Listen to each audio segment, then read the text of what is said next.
Ninakaw ni Paulo ang kaluluwa ko. Hindi lang ang aking disenyo. Habang nagkakasugat ang aking mga kamay sa paglilinis ng kanilang mansyon, nagpapakasarap siya sa kama kasama ang kanyang kabit na si Clara. Isa ka lang hamak na pambayad utang, Carmela. Mariin niyang sabi habang inilalagay ang pangalan ni Clara sa aking obra maestra. Ngunit hindi niya inasahan ang pagdating ni Gabriel, ang bilyonaryong babasag sa kanyang kahibangan. Wawakasan ko ang aking pagiging biktima. Babangon ako mula sa abo ng kanilang kasinungalingan. Handa na ba silang harapin ang puot ng isang asawang walang nang isasakripisyo? Siyempre, sa'yo ko ipapangalan ang proyektong ito, Clara. Wala namang alam ang asawa kong yon kundi maglaba at magluto. Ikaw ang tunay na reyna ko, ang kaisa-isang inspirasyon sa likod ng paraiso. Ang mga salitang yon ay tila mga punyal na walang awang ibinaon sa dibdib ni Carmela. Sa labas ng nakawang pinto ng aklatan, nakaluhod siya sa malamig na sahig na marmol. Ang kanyang mga kamay, na magaspang at puno ng kalyo dahil sa walang katapusang gawaing bahay, ay maingat na nagpapakintab sa mamahaling sapatos na gagamitin sana ng kanyang asawa para sa gaganaping piging mamayang gabi. Kanina lamang ay may matamis na ngiti sa kanyang mga labi. Nasasabik na pagsilbihan ang lalaking pinangakuan niya ng walang hanggang pag-ibig. Ngunit ngayon, ang telang pampakintab ay unti-unting dumulas mula sa kanyang nanginginig na mga daliri. Nanikip ang kanyang dibdib at tila tinakasan ng hangin ang kanyang mga baga. Sa pamamagitan ng maliit na awang ng pinto, nakita niya ang lalaking 7 taon niyang pinagsilbihan, nakayakap ng mahigpit sa baywang ng isang babaeng nakasuot ng mapang-akit na pulang bestida. Si Clara, ang bagong sekretarya. Nakaupo sila at naghahalikan sa mismong silyang siya ang nagtahi ng pabalat gamit ang kanyang sariling mga kamay na pinagpuyatan niya ng ilang gabi. Ngunit hindi ang pagtataksil ng laman ang tuluyang nagpadurog sa kaluluwa ni Carmela. Ang proyektong tinutukoy ni Paulo ay ang paraiso ni Ina, ang nag-iisang obra maestrang iginuhit niya gamit ang kanyang sariling dugo at luha upang ialay sa alaala ng kanyang namayapang ina.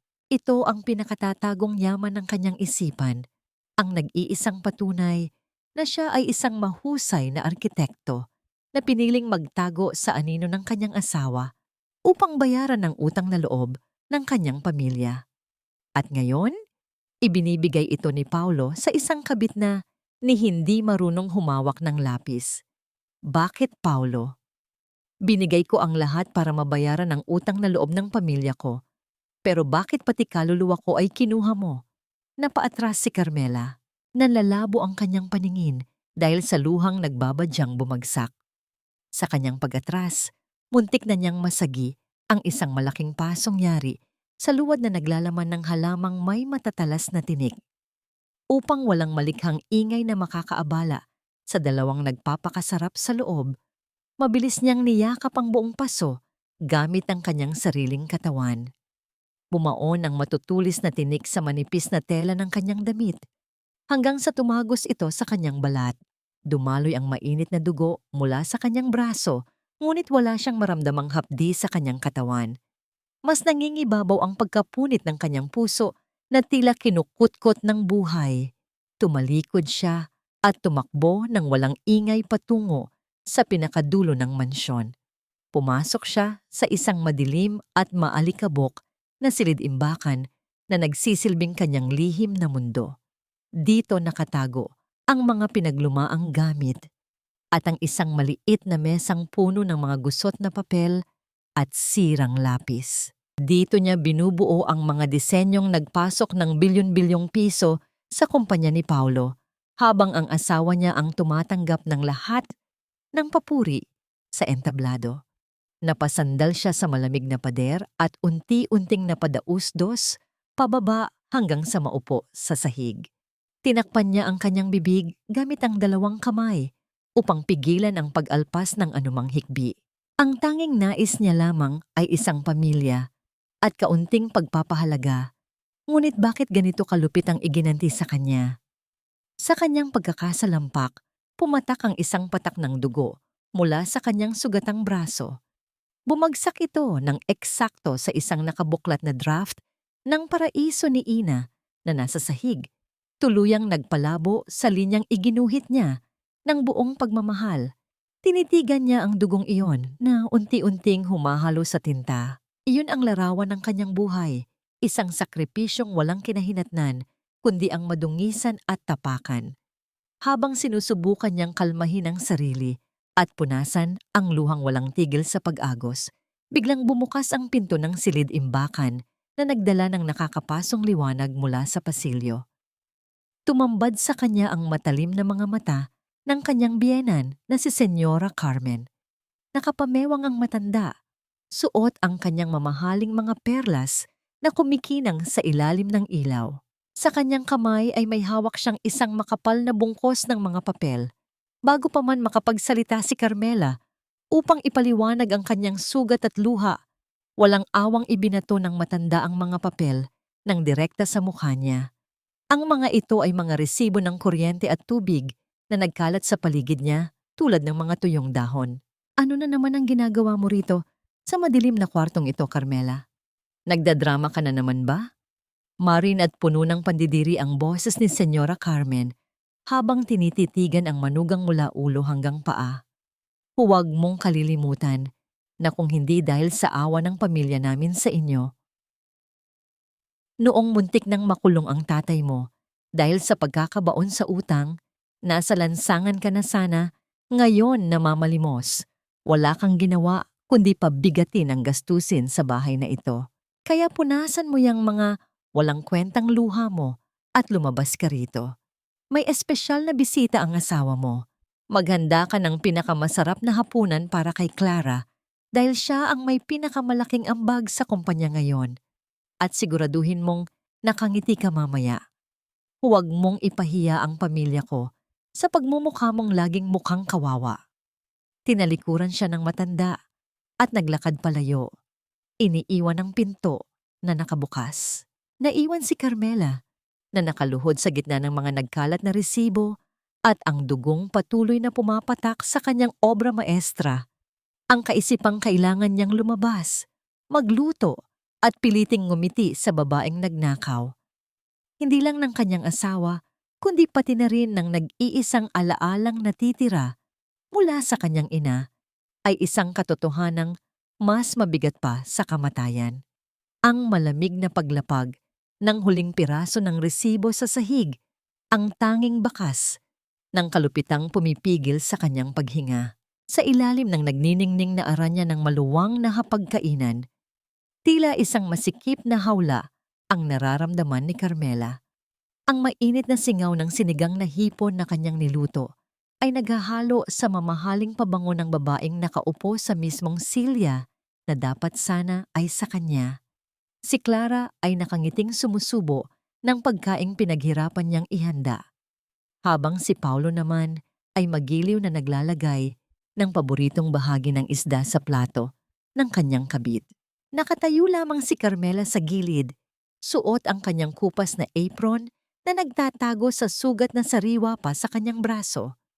Wala siyang karapatang umupo. Siya ang asawa sa papel, ngunit isang hamak na alila sa sarili niyang pamamahay.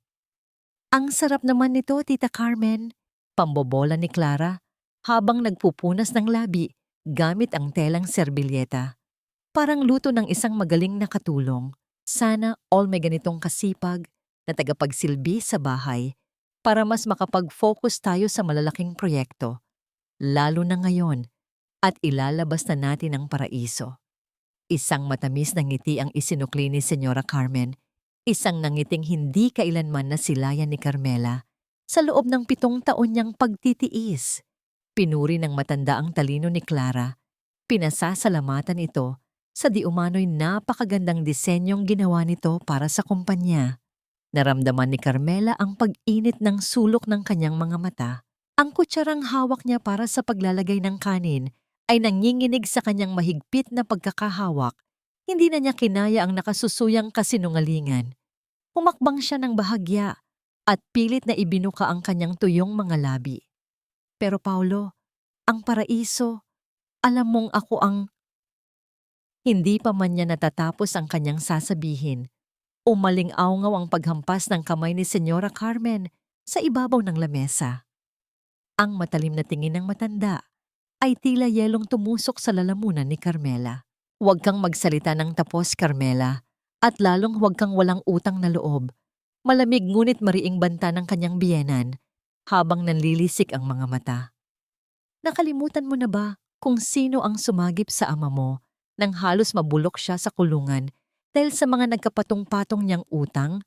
Kami ang nagbayad ng lahat para hindi kayo mauwi sa kangkungan. Ang posisyon mo rito ay magsilbi, hindi ang makisali sa usapan ng mga taong nagtatrabaho para sa ikabubuti ng pamilyang ito. Matuto kang lumugar. Kasabay ng mga salitang iyon ay ang pagkagat ni Carmela sa kanyang ibabang labi. Idiniin niya ang kanyang mga ngipin hanggang sa malalasahan niya ang sarili niyang dugo. Pinilit niyang lunukin ang pait at ang luhang nagbabadyang tumulo. At sa halip ay nagpaskil ng isang pilit at artipisyal na ngiti sa kanyang mukha, gaya ng iniutos sa kanya kanina. Ang matinding pagpipigil na ito ay pumatay sa isang bahagi ng kanyang pagkatao.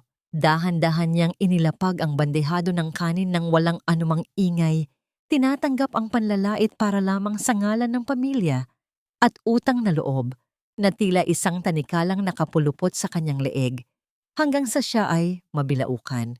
Nang matapos ang hapunan at nagtungo si Senyora Carmen sa sala kasama si Clara, mabilis na hinila ni Paulo si Carmela patungo sa madilim na bahagi ng pasilyo malapit sa kusina. Nagbago ang anyo ng lalaki. Nawala ang mapagmataas na mukha nito at napalitan ng isang amo na tila nagsusumamo. Hinawakan ni Paulo ang magkabilang balikat ni Carmela at ang malambot nitong boses ay parang makamandag na ahas na gumagapang sa kanyang balat. Ginagawa ko ito para sa pamilya natin, Carmela, bulong ni Paulo na may kasamang malungkot na pagbuntong hininga. Kailangan ko ang koneksyon ng pamilya ni Clara para ma-approve ang budget ng bangko sa proyekto.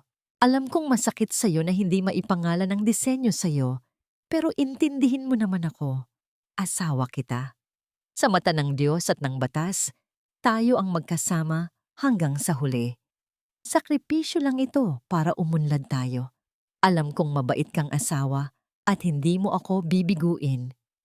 Kasunod nito ay ang pagdampi ng mga labi ni Paulo sa noo ni Carmela. Isang halik ng pagtataksil na mas masakit pa sa isang sampal. Ang konsepto ng hiya na itinanim sa kanyang isipan mula pa sa pagkabata ang pumipigil sa kanya upang sumigaw at magwala.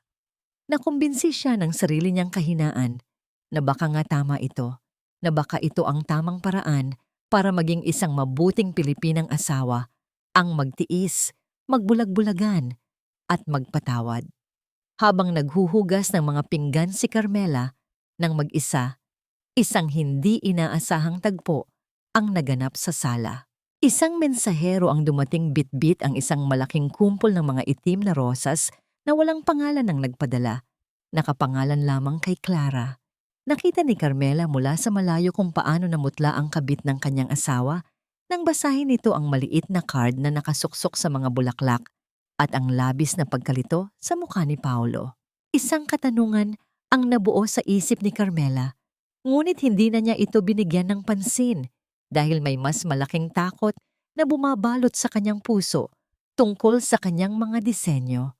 Pagsapit ng malalim na gabi, nang marinig na niya ang mahimbing na paghilik ni Paulo mula sa kanilang kwarto, dahan-dahang pumasok si Carmela sa opisina ng kanyang asawa. Ang liwanag lamang mula sa buwan ang tumatanglaw sa kanyang mga hakbang. Binuksan niya ang laptop ni Paulo at mabilis na hinanap ang folder ng paraiso ni Ina. Ang bawat pagdiin niya sa mga pindutan ay tila pag-ukit ng kaba sa kanyang dibdib. Nang mabuksan niya ang lalagyan ng mga dokumento, halos gumuho ang kanyang mundo. Wala na ang mga orihinal na file. Binura ni Paulo ang lahat ng mga disenyong may nakatagong digital na pirma ni Carmela. Pati sa basurahan ng computer ay nilinis na ito. Tuluyan ng inalis ni Paulo ang kanyang pag-iral mula sa nag-iisang ala-alang inialay niya sa kanyang ina, habang umaagos ang maiinit na luha sa kanyang mga pisngi dahil sa matinding kawalan ng pag-asa. Napadako ang kanyang paningin sa isang nakabukas na brown envelope sa ibabaw ng mesa. Kinuha niya ito at nakita ang isang formal na kontrata ng paglilipat ng karapatang-ari. Nakasulat doon na voluntaryo niyang ibinibigay ang buong karapatan ng proyekto kay Clara. At sa ibaba nito ay ang kanyang huwad na pirma na ginaya ng buong husay. Hindi lang siya ninakawan ni Paulo, iginapos siya nito sa isang legal na patibong na hindi niya matatakasan. Kasabay ng pagdiskubring ito, napansin niya ang isang maliit na bote ng gamot na pampatulog na sadyang iniwan ni Paulo sa tabi ng kanyang salamin. Isang tahimik ngunit nakakikilabot na mensahe mula sa kanyang asawa na nagsasabing mas mabuti pa, sigurong matulog na lamang siya at kalimutan ang lahat. Ang mabagal at paikot na paggalaw ng bote ng gamot na pampatulog sa ibabaw ng makinis na salamin. Ang bawat hakbang ni Carmela sa kalsada ay tila paghatak sa isang mabigat na kadena na nakakabit sa kanyang kaluluwa. Ang buhos ng ulan sa Maynila ay hindi lamang nagdala ng lamig, kundi tila nakikiramay sa bawat patak ng luhang humahalo sa basang mukha ng babaeng wala ng matakbuhan. Hawak pa rin niya sa kanyang isipan ang imahe ng bote ng gamot na pampatulog sa ibabaw ng mesa ni Paulo.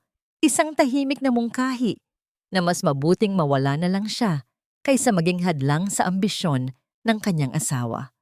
Habang binabaybay niya ang gilid ng tulay ng Ilog Pasig, ang malakas na agos ng tubig sa ibaba ay tila bumubulong ng isang mapanirang pangako ng katahimikan. Wala na akong halaga, bulong ni Carmela sa kanyang sarili habang ang kanyang mga daliri ay humahawak sa malamig at kinakalawang na rehas ng tulay. Ang mga alaala ng kanyang pagsisikap, ang mga gabing wala siyang tulog para lamang sa disenyong tinatamasa sa ngayon ng ibombo ng iba, at ang 7 taon ng pagtitiis para sa utang na loob na hindi kailanman natatapos. Lahat ng yon ay tila mga basurang inanod na ng baha. Ipinikit niya ang kanyang mga mata, hinahayaan ng ulan na pumasok sa kanyang mga baga at dahan-dahang itinaas ang isa niyang paa. Ngunit bago pa man niya tuluyang mabitawan ang huling hibla ng kanyang buhay, isang malawak at itim na anino ang biglang sumilong sa kanya mula sa itaas. Ang marang pagbukas ng isang malaking payong ay lumikha ng isang maliit na mundong ligtas sa gitna ng bagyo. Hindi na nararamdaman ni Carmela ang hampas ng tubig sa kanyang likuran. Isang pamilyar ngunit estrangherong boses ang bumasag sa katahimikan ng kanyang kawalan ng pag-asa. Ang isang obra maestra ay hindi dapat nagtatago sa ulan at lalong hindi dapat itinatapon sa ilog. Wika ng isang lalaki na ang boses ay kasing lalim at kasing hinahon ng dagat bago ang unos. Idinilat ni Carmela ang kanyang mga mata at tumingin sa kanyang tabi. Nakatayo roon si Gabriel Hale, ang bilyonaryong madalas niyang makita sa mga pahayagan, ngunit kailanman ay hindi niya inakalang makakaharap ng ganito kalapit. Hindi ito ang makapangyarihang negosyanteng kinatatakutan ng lahat. Sa sandaling iyon, si Gabriel ay isa lamang lalaking may malasakit sa mga mata. Walang pag-aalinlangan niyang hinubad ang kanyang mamahaling itim na Amerikana at maingat na isinampay ito sa nanginginig na balikat ni Carmela. Ang amoy ng mamahaling pabango na humalo sa amoy ng ulan ay nagbigay kay Carmela ng isang kakaibang pakiramdam ng kaligtasan, isang bagay na hindi niya naramdaman sa piling ni Paulo. Inakay siya ni Gabriel patungo sa isang maliit at tahimik na kapehan sa dulo ng kalsada. Wala nang ibang tao roon kundi sila lamang. Nag-order si Gabriel ng isang mainit na sokola, ang paboritong inumin ni Carmela na madalas ihanda ng kanyang ina noong bata pa siya. Habang hinihintay nilang humupa ang ulan, inilabas ni Gabriel ang isang piraso ng papel mula sa kanyang bulsa, isang printout ng disenyong paraiso ni Ina. Alam mo ba kung bakit ko gustong pondohan ang proyektong ito? Tanong ni Gabriel habang nakatitig sa mga mata ni Carmela. Dahil sa linyang ito, ang kurba ng bubong sa bahaging ito ay may maliit na pagkakamali sa sukat. Pero may kaluluwa. Isang pagkakamali na nagpapakita ng pagmamahal ng isang anak sa kanyang ina. At alam kong hindi si Clara ang gumuhit nito dahil ang isang taong walang puso ay hindi kailanman makakagawa ng ganitong uri ng sining. Ang mga salitang iyon ay tila isang haplos sa sugatang puso ni Carmela. Sa unang pagkakataon sa loob ng 7 taon, may isang taong tumingin sa kanya hindi bilang asawa ni Paulo o bilang isang tagabayad ng utang, kundi bilang isang tunay na arkitekto, bilang isang tao. Ang kanyang mga kamay na thorap at puno ng mga bakas ng pagtatrabaho sa kusina ay nanginginig habang hinahawakan ang mainit na tasa. Napansin ni Gabriel ang bawat detalye ng kanyang paghihirap.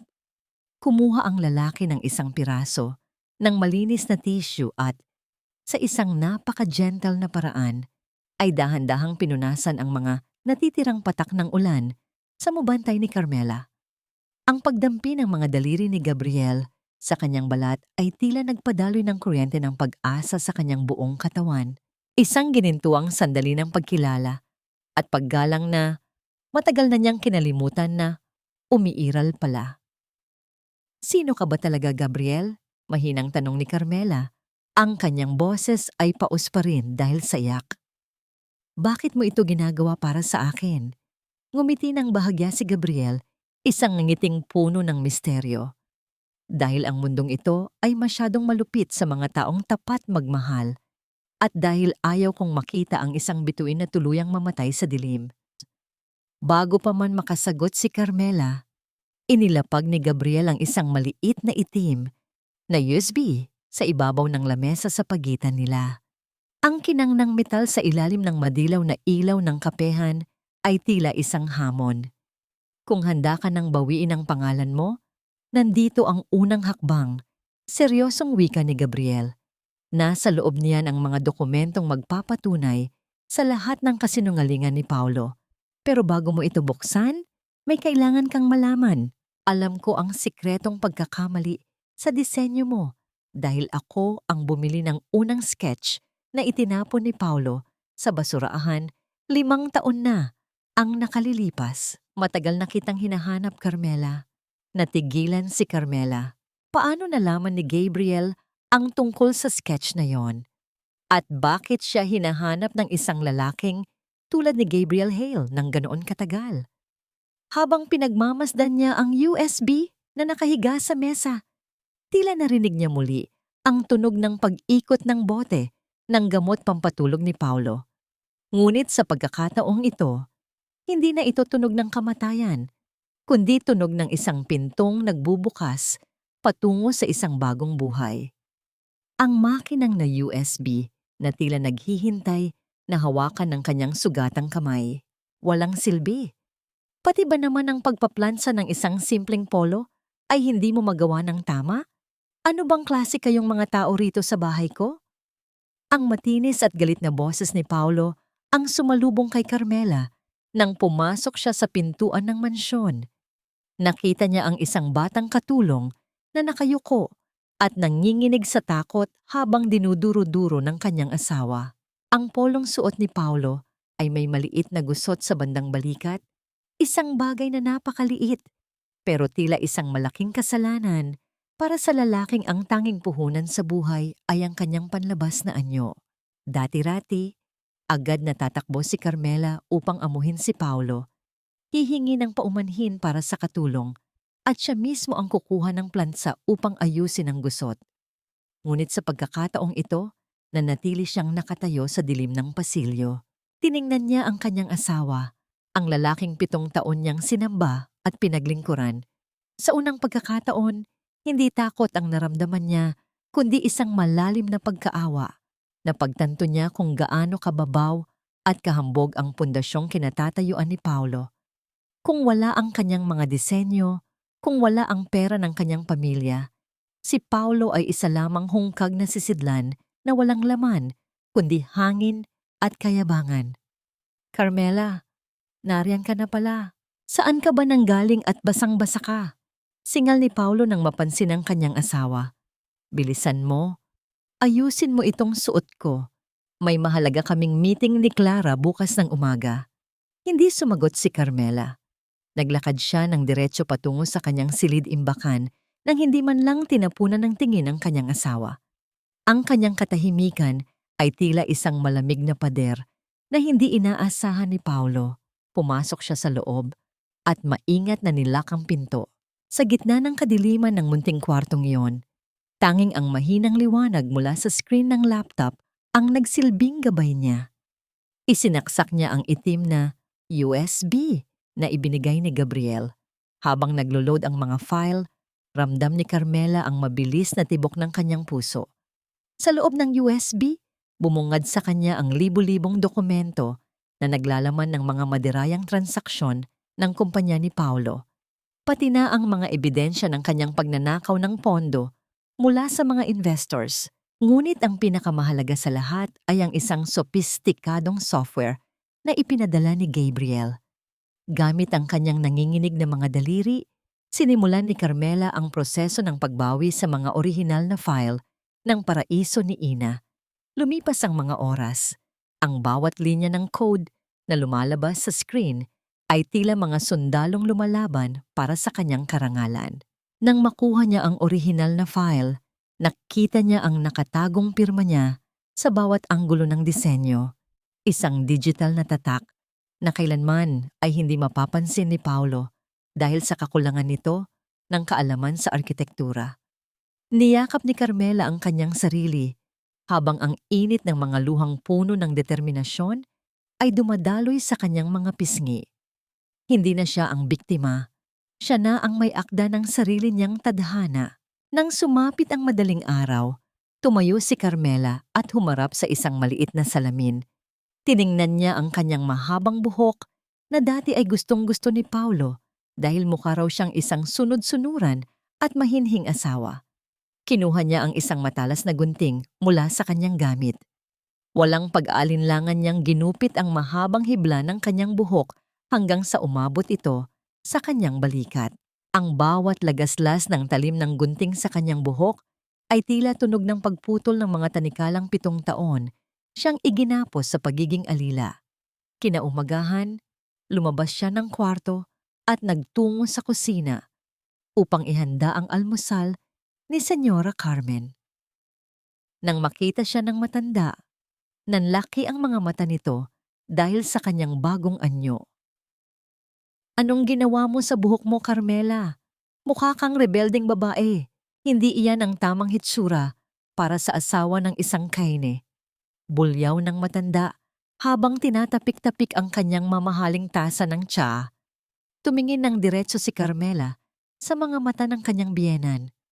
Walang bakas ng takot, tanging isang malamig na kakinangan ng katotohanan. Ang hitsura ko ay hindi na problema ng pamilya ninyo, senyora, at ang almusal ninyo ay nakahanda na sa mesa. Kumain kayo ng maayos dahil baka ito na ang huling pagkakataong pagsisilbihan ko kayo ng ganito. Naiwang nakanganga ang matanda habang si Carmela ay kalmado lamang na naglakad palayo. Habang nagliligpit siya ng ilang gamit, biglang tumunog ang kanyang telepono. Isang tawag mula sa ospital kung saan pumanaw ang kanyang ina taon na ang nakalilipas. Magandang umaga, Mrs. Cain. May isang estrangherong nag-iwan dito ng isang lumang locket. Sabi niya, pag-aari daw ito ng nanay ninyo at dapat ninyong makuha bago ang malaking pagbabago sa buhay ninyo. Saad ng nasa kabilang linya. Isang matinding pagkalito ang bumalot sa isip ni Carmela. Sino ang taong yon? At bakit ngayon lang lumabas ang locket na ito? Hindi pa man siya nakakasagot. Biglang bumukas ng malakas ang pinto ng silid-imbakan. Pumasok si Clara. Ang mukha ay puno ng pagmamataas at galit. Hawak nito ang kaisa-isang natitirang larawan ng ina ni Carmela na kinuha mula sa kanyang mesa. Akala mo ba, mananalo ka sa akin? Nakangising sabi ni Clara habang inilalabas ang isang lighter. Wala kang laban sa amin ni Paolo. At ang alaala ng nanay mong pulubi? Ganito lang ang nararapat sa kanya. Dahan-dahang itinaas ni Clara ang nagliliyab na apoy ng lighter, palapit sa tuyong papel ng larawan na siyang tanging hininga ng alaala ni Carmela. Huwag mong ituloy iyan, Clara. Wala kang karapatang hawakan ang nag-iisang alaala ng aking ina. Ang sigaw ni Carmela ay tila isang dagundong na nagmula sa kaibuturan ng kanyang pagkatao, isang boses na 7 taon niyang itinago sa ilalim ng kanyang pagiging sunod-sunuran. Hindi na siya nagdalawang isip. Sa isang mabilis na pagkilos, sinugod ni Carmela ang nakangising si Clara at buong lakas na iwinasiwas ang kanyang kamay upang agawin ang larawan. Sa gitna ng kanilang pagbubuno, ang nagniningas na apoy mula sa lighter ay dumampi sa mubantay ni Carmela. Ramdam niya ang nakapapasong init na kumagat sa kanyang balat, ang amoy ng nasusunog na hibla ng kanyang damit. Ngunit hindi niya binitawan ang larawan hanggang sa makuha niya ito. Sa huling bahagi ng kanilang pagtutunggali, malakas na naitulak ni Carmela si Clara. Sapat na upang mapaupo ang huli sa sahig na gawa sa matigas na narra. Isang matinis na tili ang pinakawalan ni Clara, isang tiling puno ng pag-iinarte at panlilinlang. Kasunod nito ay ang mabilis na pagpasok ni na Paolo at Senyora Carmen sa silid-imbakan. Ang mukha ni Paolo ay puno ng puot nang makita niyang nakasalampak ang kanyang kabit sa sahig, habang si Carmela naman ay mahigpit na yakap-yakap ang bahagyang nasunog na larawan sa kanyang dibdib. Walang tanong-tanong na lumapit si Paolo kay Carmela at isang malakas na sampal ang dumapo sa pisngi ng kanyang asawa.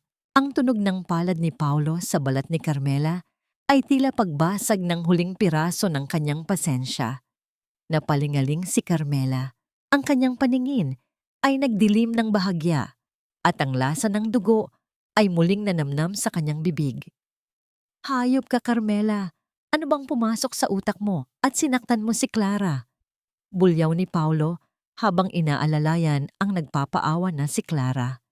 Wala ka na talagang naitulong sa bahay na ito, kundi ang magdala ng gulo. Magpasalamat ka at kailangan ka pa namin para sa paglilinis ng mga guest rooms bago ang gala. Kundi ay baka ipinakulong na kita. Mula sa likuran, sumabat din si Senyora Carmen na may pandidiri sa kanyang mga mata. Isang araw, Carmela, malalaman ng buong mundo kung gaano kapeke ang ginagalawan ninyo. Isang araw, ang bawat sampal na tinanggap ko ay babalik sa inyo ng may kasamang interes. Iyon ang unang pagkakataon na tumingin ng diretso si Carmela sa mga mata ni Paolo nang walang bakas ng pagluha. Ang kanyang mga mata ay tila dalawang nagbabagang uling na hindi na natatakot sa apoy. Hindi siya sumagot. Tumalikod siya ng may dangal at lumabas ng bahay. Bitbit ang kanyang sugatang braso at ang muling nabawi na larawan ng kanyang ina. Nagtungo si Carmela sa isang matandang tuvien sa sentro ng lungsod, ang lugar kung saan sila nagkasundong magkita ni Gabriel Hale. Sa loob ng isang tahimik na sulok na napapalibutan ng mga lumang libro, naghihintay ang bilyonaryo. Nang makita ni Gabriel ang namumulang pisngi at ang nakapapasong sugat sa kamay ni Carmela, tila nagdilim ang anyo ng lalaki. Ang kanyang mga panga ay naggitngit sa galit, isang galit na hindi para kay Carmela, kundi para sa kalupitang dinaranas nito. Kinuha ni Gabriel ang isang maliit na hop, so-cue, mula sa kanyang bag. Sa isang napakaingat na paraan, hinawakan niya ang kamay ni Carmela. Ramdam ni Carmela ang init ng hininga ni Gabriel sa kanyang balat habang dahan-dahan itong nililinisan ang kanyang sugat gamit ang gamot. Ang bawat dampi ng malambot na bulak ay tila humahaplos din sa kanyang mga sugat sa puso. Sa katahimikan ng silid, tanging ang malakas na tibok ng kanilang mga puso ang naririnig.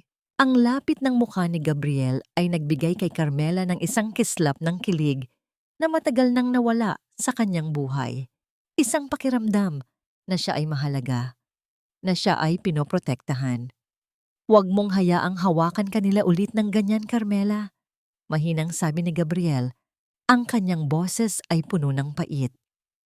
Hayaan mong ako ang gumawa ng paraan para pagbayarin sila. Gusto mo bang ipasara ko na ang kumpanya nila ngayon din? Umiling si Carmela. Nais niyang siya mismo ang bumasag sa kaharian ni Paulo. Gusto kong makita silang bumagsak sa mismong entablado na itinayo ko para sa kanila, Gabriel. Gusto kong makuha ang hustisyang nararapat sa akin ng dahan-dahan.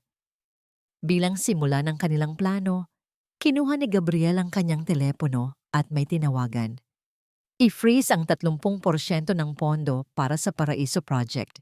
Sabihin ninyo sa bangko na may nakita tayong anomalya sa kredibilidad ng arkitektong nakapangalan. Hayaan nating maghabol si Paulo sa sarili niyang mga utang.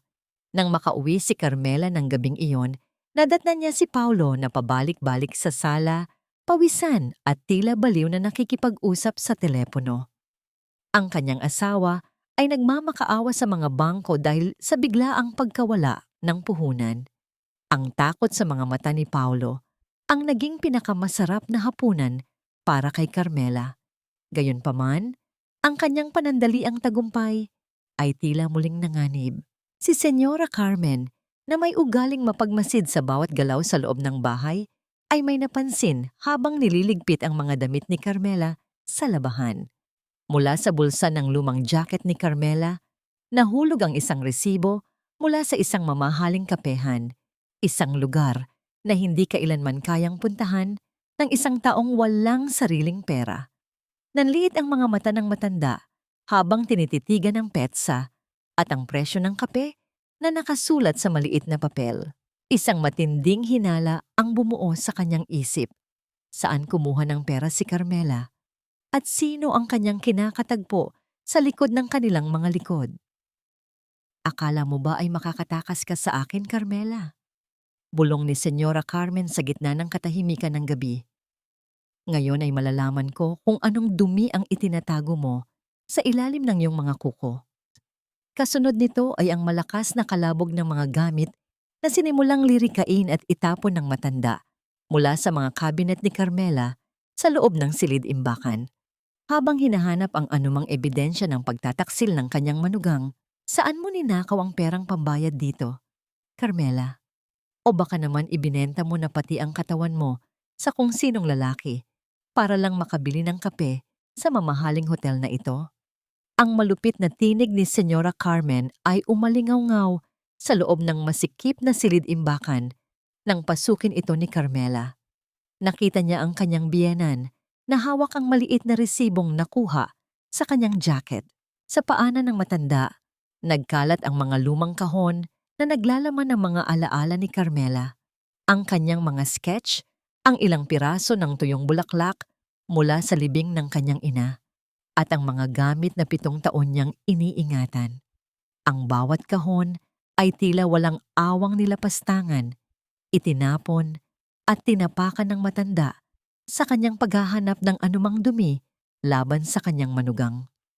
Naramdaman ni Carmela ang isang malamig na pait sa kanyang lalamunan. Ang matandang babaeng ito na pinagsilbihan niya ng higit pa sa kanyang sariling ina ay nagagawa siyang paratangan ng ganoon kababang bagay. Masakit isipin na sa kabila ng lahat ng sakripisyo niya para sa pamilyang Kaine, ang tingin pa rin nila sa kanya ay isang magnanakaw o isang babaeng walang dangal. Ngunit sa halip na sumabog sa galit, isang kakaibang katahimikan ang bumalot kay Carmela. Dahan-dahan siyang lumapit at pinulot ang isang punit na drawing na nasa paanan ng biyanan. Ang perang pambayad diyan ay hindi galing sa pagnanakaw, senyora, at lalong hindi galing sa pagbebenta ng aking dangal. Mahinahon, ngunit may diin na sagot ni Carmela habang nakatitig sa mga mata ng matanda. Iyan ay galing sa pagpapahalaga ng isang taong nakakaalam ng tunay kong halaga. Isang bagay na kailanman ay hindi ninyo nagawa sa loob ng 7 taon. Lalong naggingit-ngit ang mukha ni Senyora Carmen. Itinaas niya ang kanyang kamay, handa sanang sampalin muli ang manugang, nang biglang bumukas ang pinto at pumasok si Paulo na tila isang taong nawawala sa sariling kaisipan. Ang kanyang buhok ay magulo. Ang kanyang polo ay basang-basa ng pawis at ang kanyang mga mata ay puno ng takot. Mama, tumigil ka na. May mas malaki tayong problema. Sigaw ni Paulo habang hawak ang kanyang telepono. Nag-freeze ang pondo ng bangko. Tinawagan ako ng manager. May nag-file daw ng complaint tungkol sa copyright ng Paraiso Project. Kung hindi natin maayos ito sa loob ng 2 araw, babawiin ng mga investors ang lahat ng puhunan nila. Mawawala ang lahat sa atin. Napalingon si Senyora Carmen sa kanyang anak. Ang kanyang galit kay Carmela ay panandaliang napalitan ng kaba. Ano? Paanong nangyari iyon? Sino ang maglalakas loob na kalabanin ng pamilya Kane? Sa sulok ng silid, isang maliit na ngiti ang sumilay sa mga labi ni Carmela. Isang ngiting hindi nila napansin. Alam niya kung sino ang nasa likod nito. Alam niya na ang bawat luha niya ay nagsisilbing panggatong sa apoy na tutupok sa kumpanya ni Paulo. Sa gitna ng kaguluhan ng mag-ina, naramdaman ni Carmela ang pag-vibrate ng kanyang telepono sa loob ng bulsa. Isang mensahe mula kay Gabriel. Nandito lang ako. Huwag kang matakot sa kanilang mga banta. Ang liwanag ay laging sumisibol pagkatapos ng pinakamadilim na gabi. Magkita tayo sa ating lihim na lugar bukas. Ang maikling mensaheng iyon ay tila isang mainit na yakap sa gitna ng malamig na gabi. Habang tinitingnan ni Carmela ang kanyang asawa na nagmamakaawa sa telepono at ang kanyang biyenan na nagsisimulang magpanik, naramdaman niya ang isang uri ng kalayaan na matagal na niyang ipinagkait sa sarili. Ang paraiso na ninakaw nila ay unti-unti nang nagiging isang impyerno para sa kanila. Gayunpaman, ang paghihiganti ay may kasamang panganib. Nang mapansin ni Paulo ang kakaibang katahimikan ni Carmela, bigla itong lumapit sa kanya at mahigpit na hinawakan ang kanyang mga braso. Ang higpit ng pagkakahawak ni Paulo ay tila gustong durugin ang mga buto ni Carmela. Ikaw, may alam ka ba rito, Carmela? Usisa ni Paulo. Ang kanyang boses ay puno ng hinala at desperasyon. Ikaw lang ang nakakaalam ng bawat detalye ng disenyong yon. May sinabihan ka ba? Nakikipag-ugnayan ka ba sa mga kalaban ko? Sabihin mo sa akin ang totoo bago ko malimutan na asawa kita. Ang pagdampi ng malalamig na daliri ni Paulo sa kanyang balat ay hindi na nagdudulot ng takot, kundi pandidiri. Tiningnan siya ni Carmela ng diretso. Ang kanyang mga mata ay tila isang malalim na balon na walang mababakas na emosyon. Bakit mo ako tinatanong, Paulo? Hindi ba't sabi mo ay wala akong alam, kundi ang maglaba at magluto? Paano makakaapekto ang isang alilang tulad ko sa ₱1 bilyon proyekto ng isang henyong katulad mo? Binitiwan siya ni Paulo nang may halong inis at pagkalito. Hindi niya makuha ang dating Carmela na madaling mauto at takutin. Sa gitna ng katahimikan ng gabi, isang misteryosong balita ang lumabas sa telebisyon sa sala. Ang balita tungkol sa isang bagong arkitektong nagngangalang Lumina na nakakuha ng pinakamataas na parangal sa isang international competition. At ang kanyang disenyo ay kahawig na kahawig ng Paraiso Project ng pamilya Kane. Sino si Lumina? Iyon ang tanong na bumabalot sa isipan ng lahat. At habang tinititigan ni Carmela ang screen, alam niyang ang huling yugto ng kanyang pagbabalik ay nagsisimula na. Ngunit bago pa man siya makapagplano ng susunod na hakbang, isang itim na kotse ang huminto sa tapat ng kanilang mansyon. Isang lalaking nakasuot ng formal na uniforme ang bumaba at may dalang isang legal na liham na nakapangalan kay Paulo Kane. Ang tunog ng pagbukas ng sobre ay tila isang hatol ng kamatayan para sa karera ni Paulo. Isang demanda para sa pagnanakaw ng intelektual na pag-aari at panloloko sa mga investors na may kasamang utos na arestuhin ang sino mang responsable sa loob ng 24 na oras kung hindi nila mapapatunayan ang pagmamay-ari ng disenyo. Carmela, kailangan mo akong tulungan. Pabulong na sabi ni Paulo. Ang kanyang boses ay tila isang bata na nawawala. Pirmahan mo ang dokumentong nagsasabing, ibinigay mo sa akin ang disenyo bago pa tayo ikasal. Gawin mo ito para sa pamilya natin. Ang huling pakiusap ni Paulo ay tila isang maruming basura na itinapon sa harap ni Carmela. Habang hawak ni Paulo ang pluma at ang huwad na dokumento, ang tanong ay, pipiliin ba ni Carmela na muling maging biktima para sa kapakanan ng isang lalaking sumira sa kanya? O tuluyan na niyang bibitawan ang huling tali ng kanyang pagtitiis? Ang pluma na nakalapag sa ibabaw ng mesa, tila isang patalim na naghihintay ng biktima. Pirmahan mo na ito, Carmela. Huwag kang magmatigas. Isang pirma lang at maliligtas ang lahat ng pinaghirapan ko. Ang boses ni Paulo ay tila isang desperadong hiling ng isang taong nalulunod. Ngunit sa pandinig ni Carmela, ito ay tunog ng isang huling panlilinlang. Tinitigan niya ang plumang nakalapag sa ibabaw ng mesa, isang plumang ginto na niregalo niya kay Paulo noong anibersaryo nila, gamit ang perang tinipid niya mula sa kanyang sariling baon.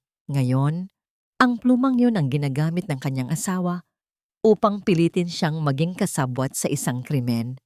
Naramdaman ni Carmela ang bigat ng titig ni Paulo at ang nanlilisik na mga mata ni Senyora Carmen sa kanyang likuran. Ang bawat segundo ng katahimikan ay tila paghigpit ng lubid sa kanyang leeg. Naalala niya ang sunog na bahagi ng larawan ng kanyang ina, ang sampal na nagpamanhid sa kanyang pisngi, at ang 7 taon ng pagiging anino sa sarili niyang buhay. Ang utang na loob na laging ibinabato sa kanya ay tila isang luma at kalawanging kadena na sa wakas ay nararamdaman na niyang napupigtas. Dahan-dahang itinaas ni Carmela ang kanyang kamay. Inakala ni Paulo na kukunin niya ang pluma, kaya sumilay ang isang mapanlokong ngiti sa mga labi nito. Ngunit sa halip na hawakan ng pluma, marahan itong itinulak ni Carmela palayo sa kanya. Ang dahan-dahang pagbagsak ng pluma mula sa gilid ng mesa patungo sa makapal na alpombra ay hindi lumikha ng anumang ingay. Ngunit sa puso ni Carmela, ito ay tila isang malakas na proklamasyon ng kanyang kalayaan. Hindi ko pipirmahan ang kasinungalingang yan, Paulo. Mahinahon at may kakinangan ng bakal sa kanyang boses na tugon ni Carmela. Ang paraiso ay hindi kailanman naging sayo at lalong hindi kay Clara. Ito ay alay ko sa aking ina at hindi ko hahayaang madungisan ng maruruming kamay ninyo ang huling alaala niya. Walang hiyang babae ka, sigaw ni Senyora Carmen habang susugod sana kay Carmela. Ngunit hinarang siya ni Paulo na ngayon ay mas lalong namumutla ang muka. Carmela, please, isipin mo ang pamilya natin. Kapag nakulong ako, ano na lang ang sasabihin ng mga tao? Ang kahihiyang ito ay kakabit na ng pangalan mo habang buhay. Pagmamakaawa ni Paulo, sinusubukan pang gamitin ang konsepto ng hiya upang pasukuin siya. Tumingin ng diretso si Carmela sa kanyang asawa.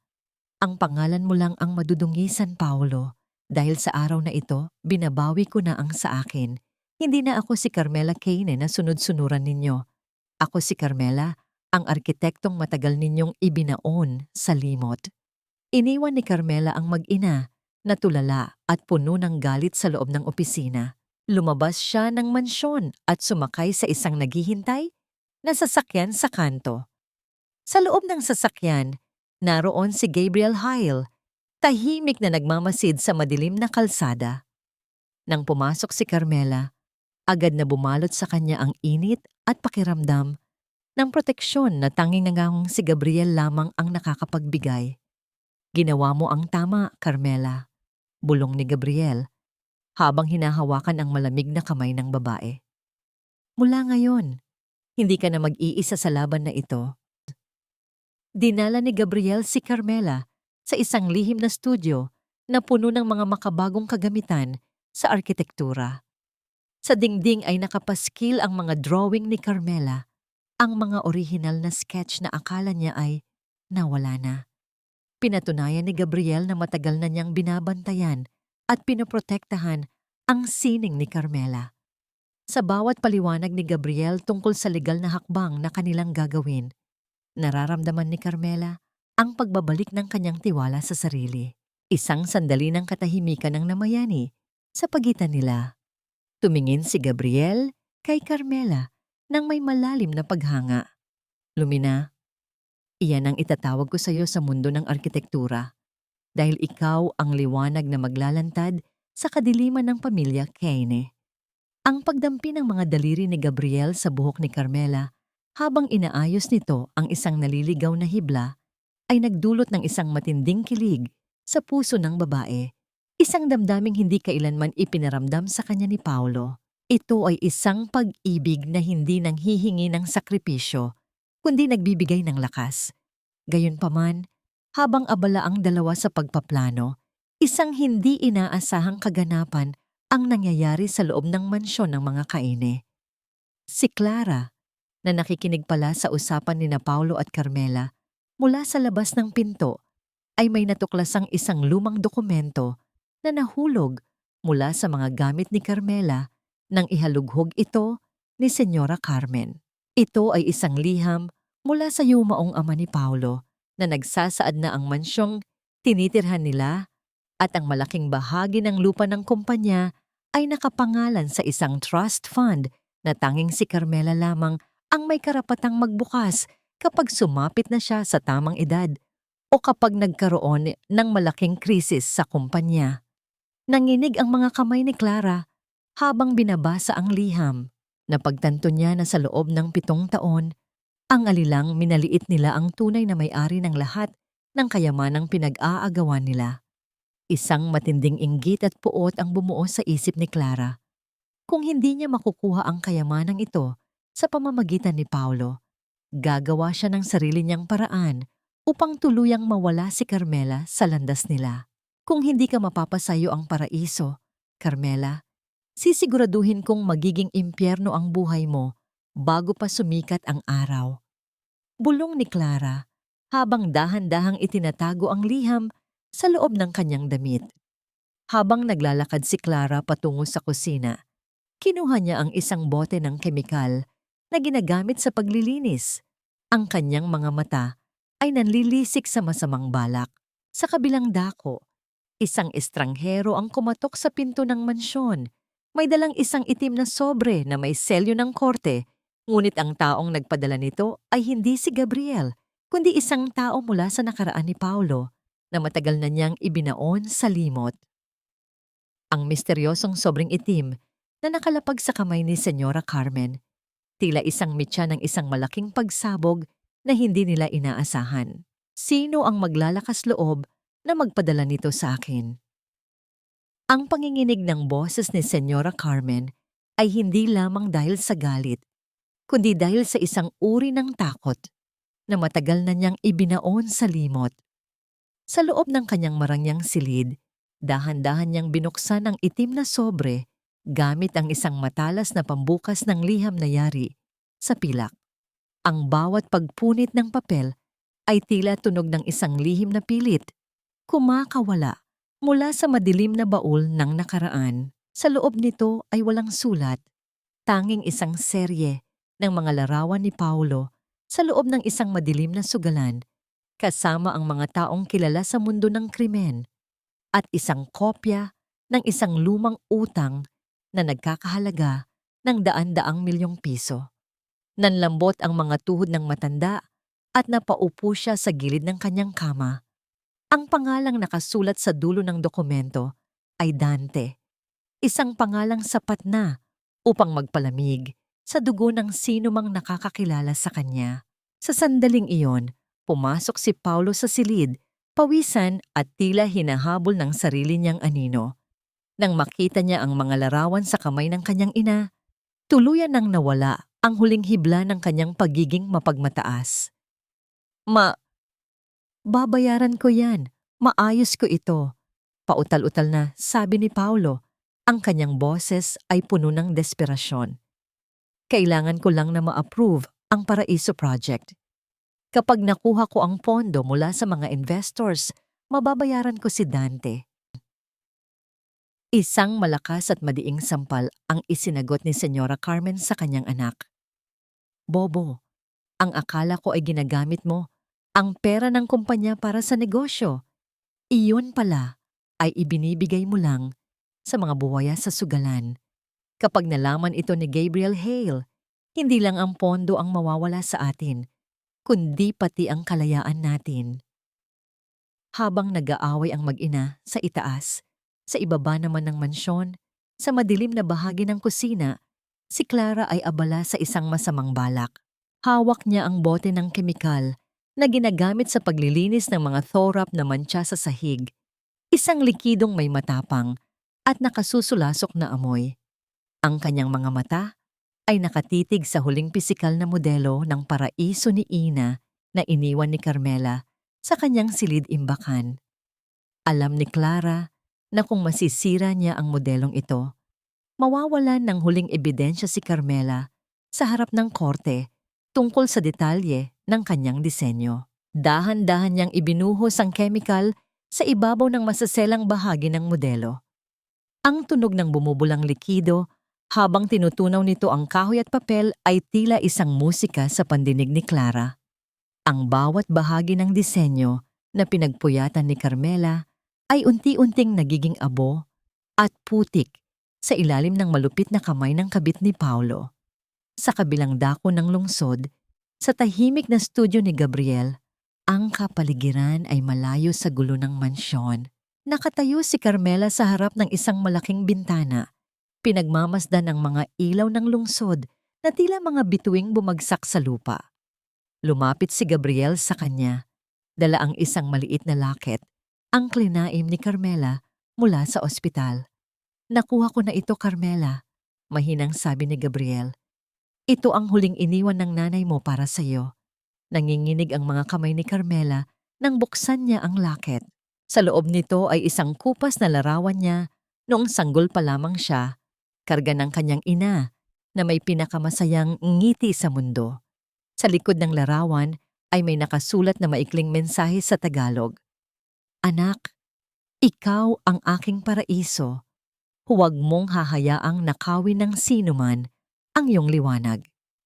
Ang mga salitang yon ay tila isang mainit na agos na tumagos sa puso ni Carmela. Napasandal siya sa dibdib ni Gabriel at doon ay hinayaan niyang bumuhos ang lahat ng luhang 7 taon niyang pinigilan. Hindi ito luhang galing sa sakit, kundi luhang galing sa paglaya. Hinaplos ni Gabriel ang kanyang buhok nang may matinding pag-iingat. Tila ba hawak niya ang pinakamarupok ngunit pinakamahalagang hiyas sa mundo. Hindi ka na muling maglalakad sa dilim, Carmela, bulong ni Gabriel habang mas iniuuna ng ulo ng babae sa kanyang balikat. Mula ngayon, ang bawat disenyo mo ay itatayo natin sa pundasyon ng katotohanan at pagmamahal. Hindi ka na kailanman magiging anino ng kahit sino. Sa gitna ng kanilang payapang sandali, naramdaman ni Carmela ang init ng palad ni Gabriel sa kanyang muubantay. Isang ginintuang sandali ng pagbabahagi ng kahinaan na lalong nagpatibay sa kanilang ugnayan. Ngunit ang kapayapaang ito ay panandalian lamang. Biglang tumunog ang telepono ni Carmela. Isang tawag mula sa matandang katulong sa mansyon ng mga kaine. Ang kais sa isang tao roon na may mabuting loob sa kanya. Ma'am Carmela, kailangan ninyong pumunta rito ngayon din. Pabulong at nanginginig na sabi ng katulong. Si Ma'am Clara, may ginagawa siyang masama sa mga gamit ninyo. At si Senyora Carmen, may kausap na mga lalaking mukhang delikado sa sala. Parang may mangyayaring masama. Ma'am. Kasabay ng pagtatapos ng tawag ay ang isang malakas na tunog ng pagkabasag ng salamin mula sa dulo ng linya. Ang takot ay muling gumapang sa sistema ni Carmela, ngunit sa pagkakataong ito, hindi siya tatakbo palayo. Gabriel, kailangan kong bumalik, sabi ni Carmela nang may determinasyon sa kanyang mga mata. Kailangan kong harapin ang huling halimaw sa loob ng bahay na yon bago ko tuluyang maiwan ang nakaraan. Habang mabilis na nagmamaneho si Gabriel patungo sa mansyon, Si Clara naman ay nagulat nang biglang bumukas ang pinto ng silid-imbakan. Hindi si Carmela ang pumasok, kundi ang batang katulong na lagi niyang binubuli. Hawak ng bata ang kanyang telepono. At kitang-kita sa screen na nakarecord ang lahat ng ginawang pagsira ni Clara sa modelo ni Carmela. I-delete mo yan. Ibigay mo sa akin ang teleponong yan kung ayaw mong ipatapon kita sa labas. Galing na sigaw ni Clara habang susugod sa bata. Ngunit bago pa man mahawakan ni Clara ang bata, isang matigas na tinig ang umaling-awngaw mula sa pintuan. Huwag mong susubukang hawakan siya, Clara. Nakatayo roon si Carmela, kasama si Gabriel sa kanyang likuran. Ang liwanag mula sa pasilyo ay tumatama sa mukha ni Carmela, na nagbibigay sa kanya ng isang anyong tila isang anghel na handang magparusa. Tinitigan ni Carmela ang natutunaw na modelo sa sahig, at sa halip na umiyak, ay dahan-dahan siyang lumapit kay Clara. Ang akala mo ba ay ang modelong yan ang kailangan ko para pabagsakin kayo? Mahinahong tanong ni Carmela habang tinititigan ang namumutlang si Clara. Ang kailangan ko lang ay ang katotohanang matagal na ninyong pilit na itinatago. At Clara, ang chemical na yan sa iyong kamay ay hindi sapat upang linisin ang dumi ng iyong kaluluwa. Sa sandaling iyon, narinig nila ang malalakas na yabag ng mga paa mula sa sala. Ang mga lalaking kausap ni Senyora Carmen ay pumasok sa loob ng silid at ang kanilang mga muka ay hindi nagpapakita ng anumang awa. Isa sa kanila ay may hawak na isang itim na sobre, ang kaparehong sobreng natanggap ng matanda kanina. Nasaan si Paulo Caine? Tanong ng leader ng mga lalaki habang inilalabas ang isang patalim na kumikinang sa dilim. Sabi ng amo naming si Dante, kung wala kayong pambayad, ang buhay ng inyong kaisa-isang anak ang magiging kapalit. Ang huling sigaw ni Senyora Carmen na humihingi ng saklolo ay tila isang musika ng karma na bumabalot sa buong mansyon. Iligtas mo ang asawa mo, Carmel. Kung talagang mahal mo si Paulo, ibigay mo sa kanila ang anumang hihilingin nila. Ang nagsusumamong tinig ni Senyora Carmen ay tila isang malabong bulong sa pandinig ni Carmela habang nakatayo siya sa gitna ng magulong sala ng mansyong Caine. Nakita niya si Paulo, ang lalaking dating puno ng kayabangan, na ngayon ay nakaluhod sa paanan ng mga tauhan ni Dante. Ang kanyang asawa ay nanginginig. Ang mga mata ay puno ng luha at takot, habang ang isang matalas na patalim ay dahan-dahang idinidikit sa kanyang leeg. Ang bawat sandali ay tila pagtigil ng pintig ng puso ni Carmela, hindi dahil sa pag-ibig, kundi dahil sa pagkamangha kung paano bumagsak ang isang higante sa putika ng sarili niyang mga pagkakamali. Tumingin si Carmela kay Gabriel na nasa kanyang tabi. Ang presensya ng bilyonaryo ay tila isang matibay na pader na nagbibigay sa kanya ng lakas upang hindi matumba. Hinawakan ni Gabriel ang kanyang siko, isang tahimik na paalala na siya ang may hawak ng alas sa larong ito.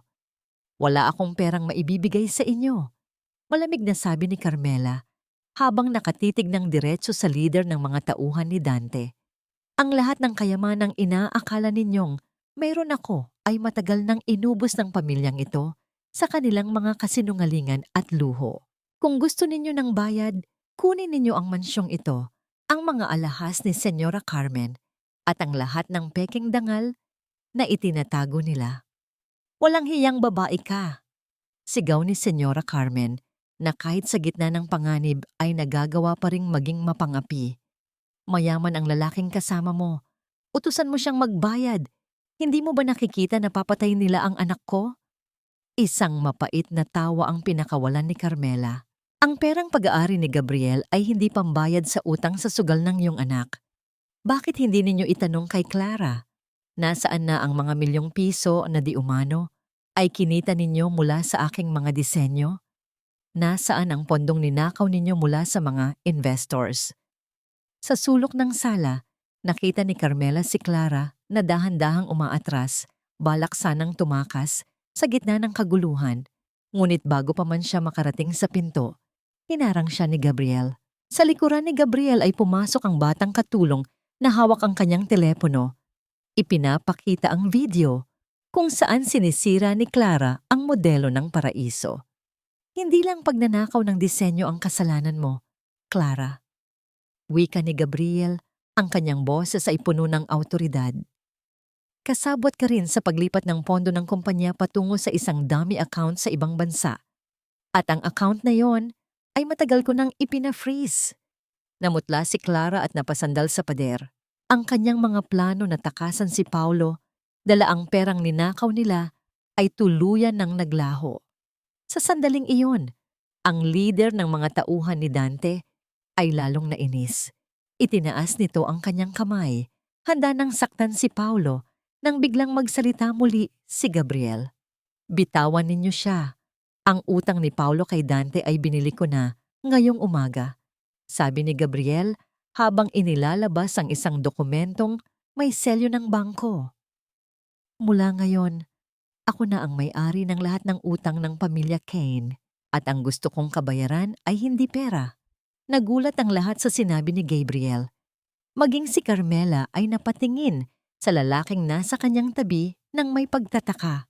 Binitiwan ng mga lalaki si Paulo na tila isang basang sisiw na humihingal sa sahig. Lumapit si Gabriel kay Paulo at hinawakan ito sa kwelyo ng kanyang polo. Ang kabayaran ay ang katotohanan, mariing sabi ni Gabriel. Aamin ka sa harap ng media at sa korte na si Carmela ang tunay na arkitekto ng paraiso. Ibabalik mo sa kanya ang lahat ng karangalang ninakaw mo at pagkatapos niyon, alis kayo sa mansyong ito na walang dalang kahit isang kusing. Napasigaw sa galit si Senyora Carmen, ngunit wala na siyang magawa. Ang kapangyarihan ay wala na sa kanilang mga kamay. Sa gitna ng tensyon, lumapit si Carmela sa kanyang asawa. Tiningnan niya si Paulo nang walang galit. Tanging isang malalim na pagkapuot na hinaluan ng awa. Dahan-dahan niyang kinuha ang kanyang wedding ring mula sa kanyang daliri. Ang dahan-dahang pag-alis ng singsing ay tila tunog ng pagkalas ng huling hibla ng kanyang pagtitiis. Paulo, ito na ang huling pagkakataon na makikita mo ako, bulong ni Carmela habang inilalagay ang singsing sa palad ng kanyang asawa. Hindi kita ililigtas dahil mahal kita, kundi dahil ayaw kong madungisan ang mga kamay ko ng dugo ng isang taong tulad mo. Tapos na tayo. Isang ginintuang sandali ng katahimikan ang namayani habang naglalakad si Carmela palabas ng mansyon, hindi man lang tinitingnan ang pagkawasak na naiwan niya. Sa kanyang paghakbang sa damuhan ng mansyon, naramdaman niya ang sariwang hangin na dumadaloy sa kanyang baga, isang hanging walang halong panlilinlang. Gayunpaman, habang papasok sila ni Gabriel sa sasakyan, isang huling twist ang naghihintay. Isang itim na van ang biglang humarang sa kanilang daan at mula rito ay bumaba ang isang abogadong may dalang isang opisyal na dokumento. Mrs. Carmela, ako ang legal counsel ng yumaong Mr. Alberto Kane, ang ama ni Paulo. Saad ng abogado, may isang kondisyon sa trust fund na hindi ninyo alam. Ang mansyong ito at ang lahat ng lupa ng kumpanya ay hindi maaaring ibenta o ilipat sa ibang pangalan nang wala ang inyong personal na lagda bilang sole beneficiary sa ilalim ng isang kasunduang ginawa ng inyong ama at ni Mr. Alberto bago sila pumanaw. Napahinto si Carmela. Napagtanto niya na sa loob ng 7 taon, ang mga taong umaapi sa kanya ay naninirahan sa bahay na siya ang may-ari. Ang kayamanang pinag-aawayan ni na Paulo at Clara ay sa kanya pala mula pa noong una. Ibig sabihin, pabulong na sabi ni Carmela. Ibig sabihin, ma'am, kayo ang may karapatang magpalayas sa kanila, hindi si Mr. Gabriel. Pagtatapos ng abogado, ang ngiti ni Gabriel habang nakatingin kay Carmela ay tila nagsasabing, ang hustisya ay laging humahanap ng paraan upang bumalik sa nararapat na may-ari. Hindi maaari. Akin ang mansyong ito. Ako ang asawa ni Alberto at ako ang reyna ng pamamahay na ito. Ang boses ni Senyora Carmen ay umalingaw-ngaw sa buong sala, punong-puno ng pagtanggi at matinding takot. Hawak-hawak niya ang kanyang dibdib habang ang kanyang mga mata ay nanlilisik sa abogado na si Attorney Santos. Sa tabi niya, si Paulo ay tila isang estatwang gawa sa yelo, hindi makagalaw habang pinoproseso ng kanyang isipan ang katotohanang ang babaeng minaliit niya, inalila, at tinalikuran ay siya palang tunay na may-ari ng bawat pader na nagpoprotekta sa kanila. Dahan-dahang humakbang pabalik si Carmela sa loob ng mansyon. Sa pagkakataong ito, hindi siya nakayuko. Ang bawat tapak ng kanyang sapatos sa makinis na sahig ay tila isang pag-angkin sa teritoryong matagal nang ipinagkait sa kanya. Tiningnan niya ang mga painting sa dingding, ang mga mamahaling kasangkapan na siya mismo ang naglilinis tuwing umaga, at ang kusinang naging saksi sa kanyang mga luha. Ang lahat ng ito ay bahagi ng isang malaking kasinungalingan na binuo ni Senyora Carmen at Paulo. Attorney Santos, maaari mo bang ipaliwanag ng malinaw sa kanila ang nilalaman ng trust fund? Mahinahong utos ni Carmela, ang kanyang boses ay may awtoridad na hindi kailanman narinig mula sa kanya noon. Tumikhim ang abogado at inayos ang kanyang salamin. Mr. Alberto Kane, bago siya pumanaw, ay gumawa ng isang lihim na kasunduan sa ama ni Mrs. Carmela. Alam ni Mr. Alberto ang tungkol sa mga utang sa sugal at iresponsableng pamumuhay ni Paulo.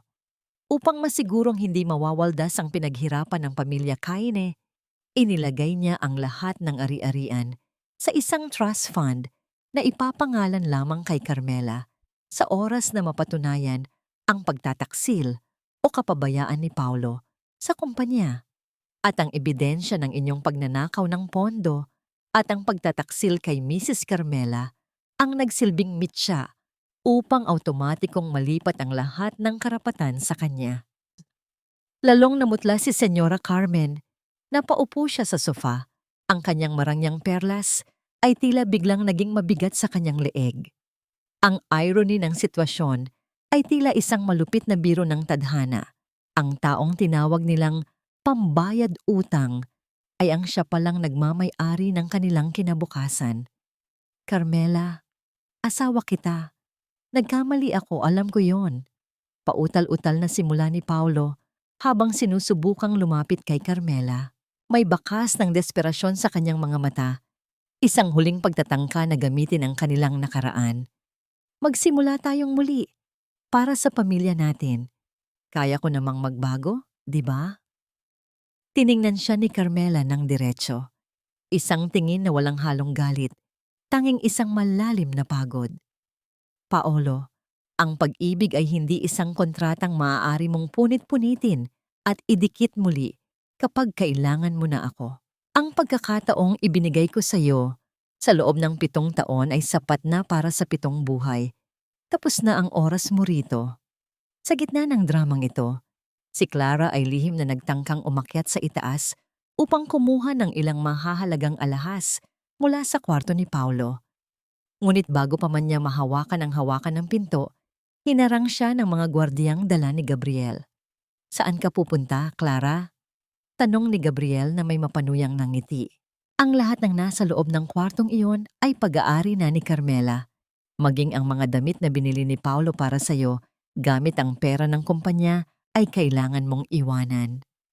Napahiya at nanginginig sa galit, napilitan si Clara na bumaba sa hagdan habang pinagmamasdan ng lahat. Ang kanyang pangarap na maging bagong reyna ng mansyon ay naglaho na parang bula. Binibigyan ko kayo ng 24 na oras para kunin ang inyong mga personal na gamit. Deklarasyon ni Carmela habang nakatayo sa gitna ng sala. Pagkatapos nyon, hindi ko na kayo gustong makita sa loob ng aking pamamahay. Nagsimulang magwala si Senyora Carmen, humihiyaw at tinatawag si Carmela na walang utang na loob, ngunit dinala na siya ng mga katulong patungo sa kanyang silid. Naiwan si Carmela at Gabriel sa sala. Isang malalim na buntong hininga ang pinakawalan ni Carmela. Nararamdaman niya ang unti-unting pagkawala ng bigat sa kanyang dibdib. Ayos ka lang ba? Tanong ni Gabriel habang dahan-dahang lumalapit sa kanya. Ang init ng presensya ng lalaki ay tila isang gamot sa kanyang mga sugat. Ngayon lang ako nakahinga ng maluwag, Gabriel, sagot ni Carmela. Salamat sa pananatili sa tabi ko. Sa isang gintong sandali ng katahimikan, hinawakan ni Gabriel ang kamay ni Carmela at dinala ito sa kanyang mga labi. Ang dahan-dahang pagdampi ng labi ni Gabriel sa kanyang mubantay ay nagpadama sa kanya ng isang uri ng paggalang na hindi niya kailanman naranan. Ito pa lamang ang simula ng iyong pag-akyat, Carmela, at sisiguraduhin kong hindi ka na muling babagsak. Pagsapit ng gabi, habang nag-iimpake ang pamilya Kaine sa ilalim ng bantay ng mga gwardya, nagtungo si Carmela sa silid ng kanyang biyenan upang kuhanin ang isang lumang susi na nakatago sa ilalim ng kama. Ito ang susi sa lihim na vault ni Mr. Alberto. Nang mabuksan niya ang vault, hindi pera o ginto ang bumungad sa kanya. Sa loob nito ay may isang makapal na notebook, isang journal ng kanyang ama at ni Mr. Alberto.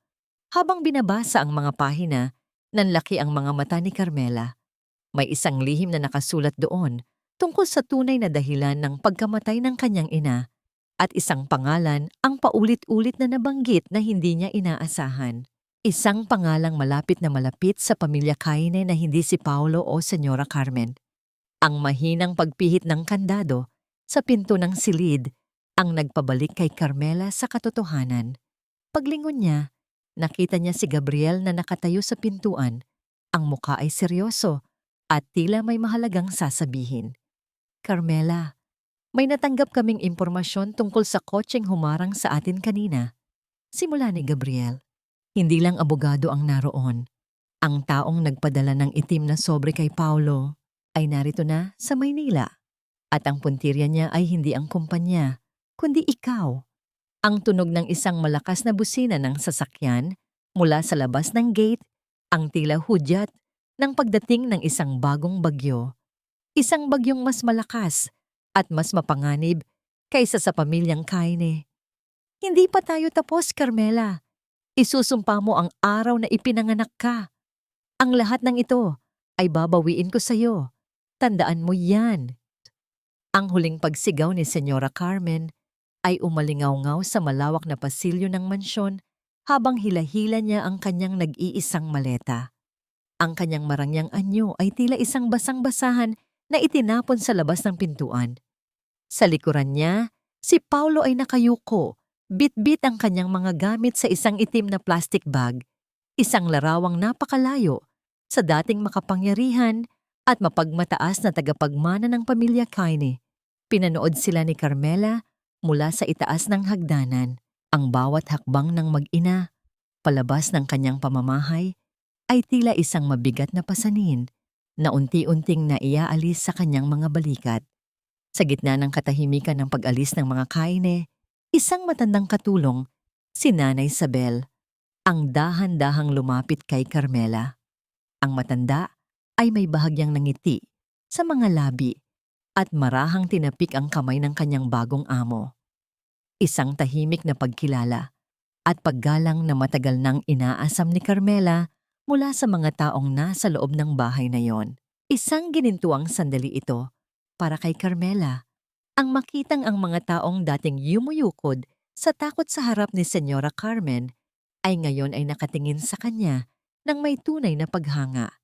Dinala ni Carmela ang makapal na notebook na nakuha niya mula sa vault patungo sa aklatan. Sumunod si Gabriel, ang kanyang mga hakbang ay tahimik ngunit puno ng proteksyon. Naupo si Carmela sa malambot na upuang balat. Ang kanyang mga daliri ay nanginginig habang muling binubuklat ang mga pahina ng journal ni Mr. Alberto. Sa liwanag ng lampara, binasa niya ang isang bahaging tila sinadyang itago sa loob ng mahabang panahon. Ang aking kumparing si Mateo, ang ama ni Carmela, ay hindi kailanman nagkaroon ng utang sa akin. Ang totoo, ako ang may malaking utang sa kanya. At ang kanyang asawa, ang ina ni Carmela, ay namatay hindi dahil sa sakit, kundi dahil sa isang lihim na itinago ni Carmen. Ang gamot na dapat ay magliligtas sa kanya ay sadyang hinarang ng aking asawa dahil sa matinding inggit at selos. Nanlabo ang paningin ni Carmela dahil sa bugso ng emosyon. Ang bawat salitang nakasulat sa journal ay tila isang punyal na muling bumabaon sa kanyang puso. Ang akala niyang utang na loob na naggapos sa kanya sa pamilyang Cain ay isang malaking kasinungalingan lamang. Ang kanyang ina ay namatay dahil sa kasamaan ng babaeng 7 taon niyang pinagsilbihan ng buong katapatan. Naramdaman ni Carmela ang isang mainit na palad na humawak sa kanyang balikat. Si Gabriel, lumuhod ang bilyonaryo sa harap niya. Ang kanyang mga mata ay puno ng sotsa at pangunawa. Hinawakan ni Gabriel ang nanginginig na mga kamay ni Carmela at dahan-dahang dinala ang mga ito sa kanyang pisngi. Nandito ako, Carmela. Hindi ko hahayaang saktan ka pa nila muli. Ang hustisyang matagal nang ninakaw sa'yo ay unti-unti na nating nababawi. Mahinang bulong ni Gabriel. Ang init ng kanyang balat at ang tibok ng kanyang puso na nadarama ni Carmela sa kanyang mga daliri ay nagbigay sa kanya ng isang uri ng kapayapaan na tila isang gamot sa kanyang nagdurugong kaluluwa. Ang sandaling iyon ng kilig na hinaluan ng malalim na pagtitiwala ay tila isang bagong pundasyon para sa kanilang relasyon. Gayunpaman, ang kapayapaang ito ay biglang naglaho nang muling umaling-awngaw ang malakas na tunog ng busina mula sa labas ng gate. Ang itim na kotse na tinutukoy ni Gabriel kanina ay tuluyan ng pumasok sa bakuran. Mula rito ay bumaba ang isang lalaking nakasuot ng napakapormal na itim na Amerikana. Hindi ito isang tauhan ni Dante, kundi isang lalaking may awtoridad at malamig na aura. Mrs. Carmela, ako si Attorney Valdez, saad ng lalaki nang makapasok siya sa sala. Narito ako hindi para sa pamilya Caine, kundi para sa isang kliyente na nagngangalang Don Rodrigo. Ayon sa kanyang mga dokumento, ang lupang kinatatayuan ng mansyong ito ay may isang lihim na sangla na hindi kailanman nabayaran ni Mr. Alberto bago siya pumanaw. At ang sanglang iyon ay hindi pera. Napatingin si Carmela kay Gabriel na ngayon ay nakatayo na at ang mukha ay seryoso. Anong ibig mong sabihin, Attorney Valdez? Tanong ni Gabriel. Ang kabayaran sa lupang ito, ayon sa kontratang nilagdaan ng ama ni Paulo at ni Don Rodrigo, 20 taon na, ang nakalilipas ay isang kasunduan sa pag-iisa ng 2 pamilya.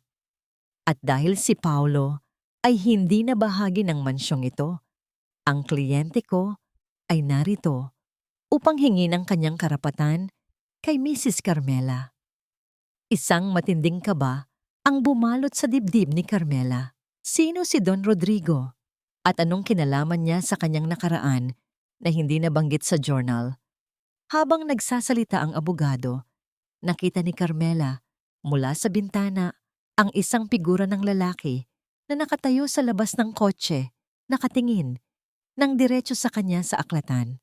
Ang lalaking iyon ay may dalang isang maliit na bagay na kumikinang sa ilalim ng buwan, isang medalyong kaparehong-kapareho ng locket na iniwan ng kanyang ina. Ang kliyente ko ay hindi lang narito para sa lupa, pagpapatuloy ni Attorney Valdez habang inilalapag ang isang luma at madilaw na papel sa mesa. Narito siya dahil siya ang tunay na tagapagmana ng kalahati ng dugo ni Mrs. Karma.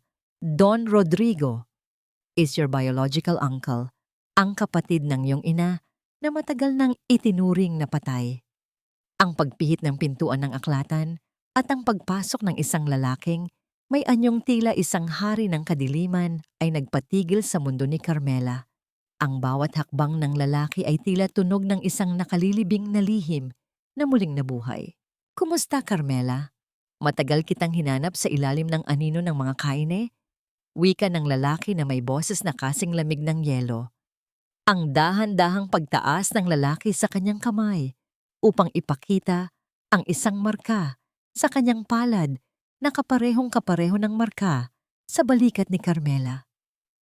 Hindi mo ba alam, Carmela? Ang kalayaang tinatamasa mo ngayon ay utang mo sa dugong dumadaloy sa iyong mga ugat. Dugong pinagtaksilan ng iyong sariling ina. Ang mga salitang bitiw ni Don Rodrigo ay tila nagyayelong tubig na ibinuhos sa nag-aapoy na puso ni Carmela. Sa loob ng marangyang aklatan na dapat sana ay magsisilbing kuta ng kanyang bagong simula. Biglang naglaho ang init ng tagumpay. Nanlambot ang kanyang mga tuhod at sa isang iglap, ang bawat sulok ng mansyon ay tila naging estranghero sa kanyang paningin. Ang kanyang hininga ay naging mababaw at ang bawat tibok ng kanyang puso ay tila isang babala ng isang mas malalim na panganib. Paano nangyari ito? Ang akala ni Carmela ay tapos na ang laban nang mapaalis niya ang pamilya Kane. Ngunit ngayon ay may isang bagong halimaw na lumitaw mula sa mga anino ng kanyang nakaraan. Naramdaman ni Carmela ang pagdampi ng kamay ni Gabriel sa kanyang likuran, isang banayad na suporta na pumipigil sa kanya upang tuluyang gumuho sa sahig. Ngunit sa pagkakataong ito, maging ang presensya ni Gabriel ay tila hindi sapat upang pawiin ang kilabot na dala ng lalaking nasa harap nila. Si Don Rodrigo ay nakatayo ng tuwid. Ang kanyang anyo ay puno ng awtoridad at ang kanyang mga mata ay walang bakas ng pagmamahal na inaasahan mula sa isang kadugo. Anong ibig mong sabihin, Don Rodrigo? Ang ina ni Carmela ay namatay sa kahirapan habang nagtatago sa pamilya Kane. Mariing tanong ni Gabriel, ang kanyang boses ay may halong pagbabanta. Kung tunay kanyang kapatid, nasaan ka noong kailangan kanya? Isang malamig na tawa ang pinakawalan ni Don Rodrigo, isang tunog na walang katuwaan kundi puno ng pait. Nagtatago siya, Gabriel, dahil ninakaw niya ang pinakamahalagang yaman ng pamilya Rodrigo, ang disenyong naging pundasyon ng bawat tagumpay ng kumpanyang ito. Ang disenyong tinatawag ninyong paraiso ay hindi sa iyo, Carmela. Iyan ay hango sa mga blueprint na itinakas ng iyong ina mula sa aming pamilya 20 taon na ang nakalilipas. Napatakip ng bibig si Carmela. Ang bawat salita ay tila isang sampal sa kanyang pagkatao. Ang paraiso na inakala niyang alay niya sa kanyang ina ay tila nabahira ng isang madilim na lihim. Tumingin siya sa kanyang sariling balikat, sa maliit na marka ng kapanganakan na tila isang tatak ng sumpa. Itinaas ni Don Rodrigo ang kanyang palad at doon ay nakita ni Carmela ang kaparehong marka, isang simbolo ng kanilang dugo na tila isang tanika lang, hindi mapapatid. Narito ako para bawiin ang samin, pagpapatuloy ni Don Rodrigo habang inilalapag ang isang opisyal na dokumento sa mesa. Ang mansyong ito, ang kumpanyang ito, at ang bawat sentimong kinikita ng paraiso ay pag-aari ng pamilya Rodrigo. At bilang huling tagapagmana, may dalawa kang pagpipilian, Carmela. Bumalik ka sa aming pamilya at ibigay ang lahat ng karapatan sa akin. O harapin mo ang kasong dudurog sa iyong pangalan habang buhay. Sa gitna ng tensyon, naramdaman ni Carmela ang mahigpit na pagkakahawak ni Gabriel sa kanyang kamay sa ilalim ng mesa. Ang dahan-dahang pagpisil ni Gabriel ay tila isang lihim na pangako na hindi niya ito pababayaan. Isang ginintuang sandali ng pagtitiwala sa gitna ng unos. Ang init ng palad ni Gabriel ay nagsilbing mitya ng bagong tapang sa loob ni Carmela. Hindi ko ibibigay ang paraiso sa iyo, Don Rodrigo. Mahinahong sagot ni Carmela, kahit na nanginginig ang kanyang kalooban.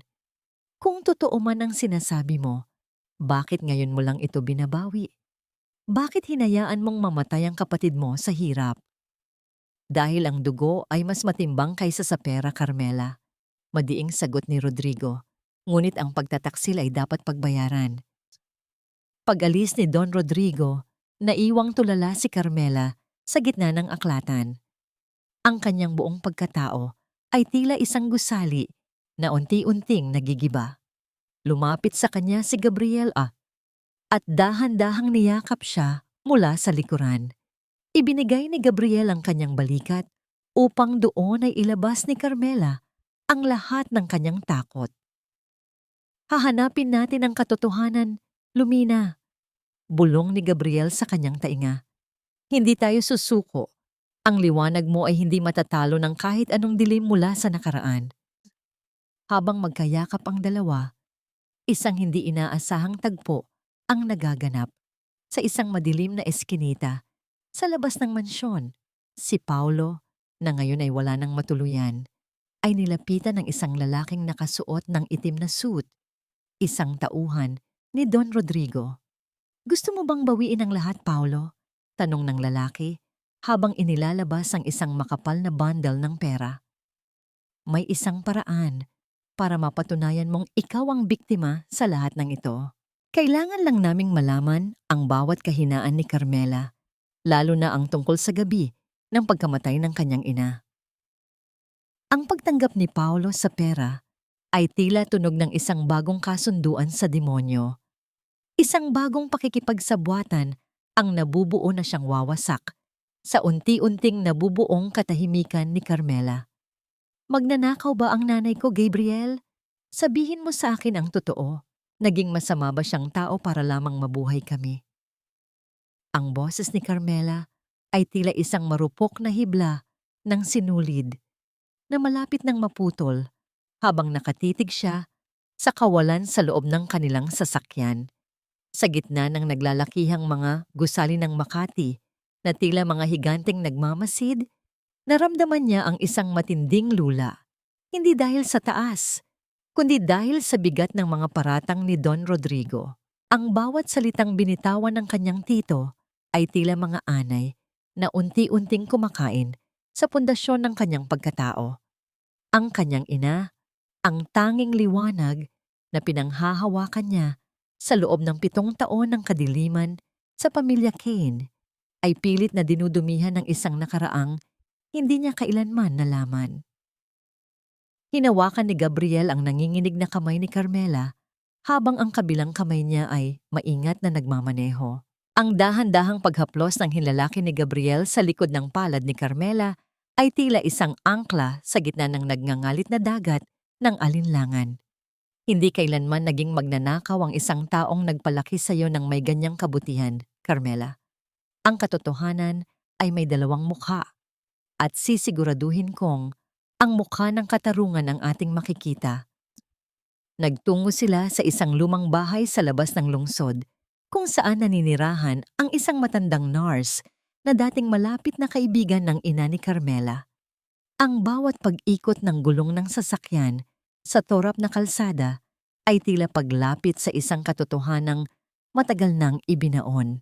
Ang amoy ng tuyong dahon at ang malamig na simoy ng hangin sa probinsya ay nagbigay kay Carmela ng isang uri ng kilig na hinaluan ng kaba. Isang pakiramdam na sa wakas, ang mga puzzle ng kanyang buhay ay mabubuo na. Sa loob ng maliit na dampa, nakaharap nila si Aling Nena. Ang matanda ay may malabong mga mata, ngunit nang marinig ang pangalan ng ina ni Carmela, tila nagliwanag ang kanyang anyo. "Ang nanay mo, Carmela." Hindi niya ninakaw ang disenyong yon, iniligtas niya ito.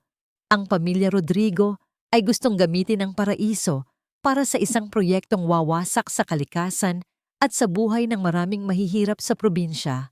Ang nanay mo ang tunay na may akda, at ang kapatid niyang si Rodrigo ang nagnakaw ng kredito sa kanya noon pa man.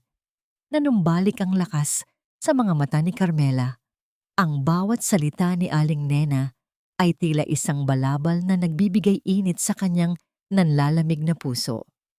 Ngunit ang kagalakang ito ay panandalian lamang. Sa isang madilim na sulok ng kalsada, hindi kalayuan sa bahay ni Aling Nena, nakaparada ang isang itim na van. Sa loob nito, si Paulo ay abala sa pakikinig sa kanilang usapan gamit ang isang nakatagong device. Ang bundle ng perang ibinigay ni Don Rodrigo ay nakalapag sa kanyang tabi, ngunit ang kanyang mga mata ay nakatitig sa isang lumang dokumento na ninakaw niya mula sa vault ni Don Rodrigo mismo habang hindi ito nakatingin. Ito ang orihinal na kontrata ng pagmamay-ari ng disenyo. Nakasulat doon sa ilalim ng lagda ng lolo ni Carmela na ang buong karapatan ng paraiso ay ipinapamana sa kanyang ina, si Maria Rodrigo, at hindi sa sino mang lalaki sa pamilya. Napagtanto ni Paulo na ang perang hawak niya ay galing sa taong nagnakaw din sa kanyang asawa. Isang matinding labanan ang naganap sa loob ni Paulo. Ibibigay ba niya ang dokumentong ito kay Rodrigo para sa karagdagang pera o gagamitin niya ito upang muling makuha ang tiwala ni Carmela? Kung ibibigay ko ito kay Carmela, baka patawarin niya ako. Pabulong na sabi ni Paulo sa sarili, habang ang anino ng kanyang pagkaganid ay tila nakikipagbuno sa huling hibla ng kanyang konsensya. Ngunit ang tunog ng pag-ikot ng lighter ni Paulo sa kanyang kamay ay tila isang paalala na ang kanyang buhay ay nakasalalay na sa mga kamay ni Don Rodrigo. Pabalik sa Maynila, itinigil ni Gabriel ang sasakyan sa isang overlooking spot. Ang mga ilaw ng lungsod ay tila isang karagatan ng mga pangarap. Lumabas si Carmela at Gabriel upang damhin ang hangin. Sa ilalim ng malawak na kalangitan, kinuha ni Gabriel ang isang maliit na balabal at isinuot ito kay Carmela. Ang pagdampi ng mga daliri ni Gabriel sa leeg ni Carmela habang inaayos ang tela ay nagdulot ng isang matinding kuryente ng emosyon.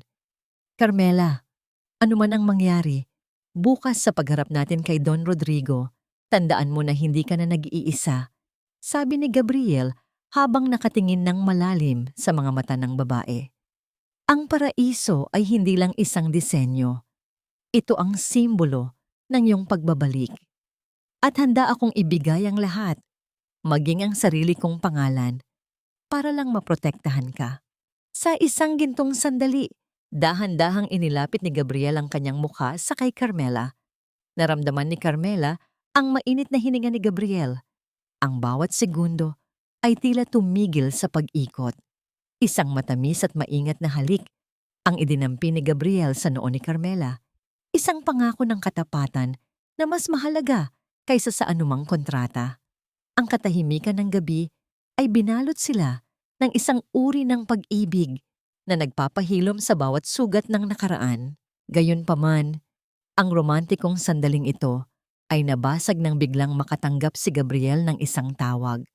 Ang kanyang mukha ay biglang nagbago, naging kasing tigas ng bato. Ano? Sigurado ba kayo? Tanong ni Gabriel sa kabilang linya. Nasaan na sila ngayon? Ibinaling ni Gabriel ang kanyang tingin kay Carmela. Ang kanyang mga mata ay puno ng kaba. Carmela, ang opisina ng Paraiso Project. Sinusunog ito ngayon at may isang taong nakita sa loob bago sumiklab ang apoy. Sino, Gabriel? Sino ang nandoon? Tanong ni Carmela habang ang kanyang puso ay tila gustong lumabas sa kanyang dibdib. Si Paulo. Nakita siyang pumasok dala ang mga dokumento ng kumpanya. At kasama niya si Clara. Ang tunog ng sirena mula sa malayo ay tila isang hudyat ng isang bagong trahedya. Habang mabilis na nagpapatakbo si Gabriel patungo sa nasusunog na gusali, isang itim na sobre muli ang nakita ni Carmela na nakadikit sa wiper ng kanilang sasakyan. Sa loob nito ay may isang maikling sulat na may selyo ng dugo. Ang paraiso ay dapat manatiling isang panaginip. Kung hindi ito mapapa sa akin, mas mabuting maging abo na lang itong lahat. Ang naglalakihang apoy na tumutupok sa mga pangarap ni Carmela sa malayo. Hindi! Ang mga pangarap ko! Ang lahat ng pinaghirapan ko! Ang boses ni Carmela ay tila isang pigating sigaw na sumabay sa naglalakihang dila ng apoy na tumutupok sa gusali ng Paraiso Project.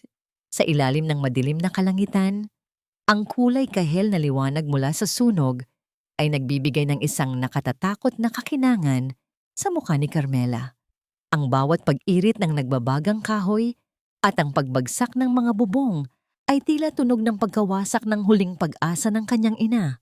Nanlambot ang kanyang mga tuhod at sa gitna ng usok at init, naramdaman niya ang matitibay na bisig ni Gabriel na pumigil sa kanya upang hindi tuluyang sumugod sa gitna ng panganib.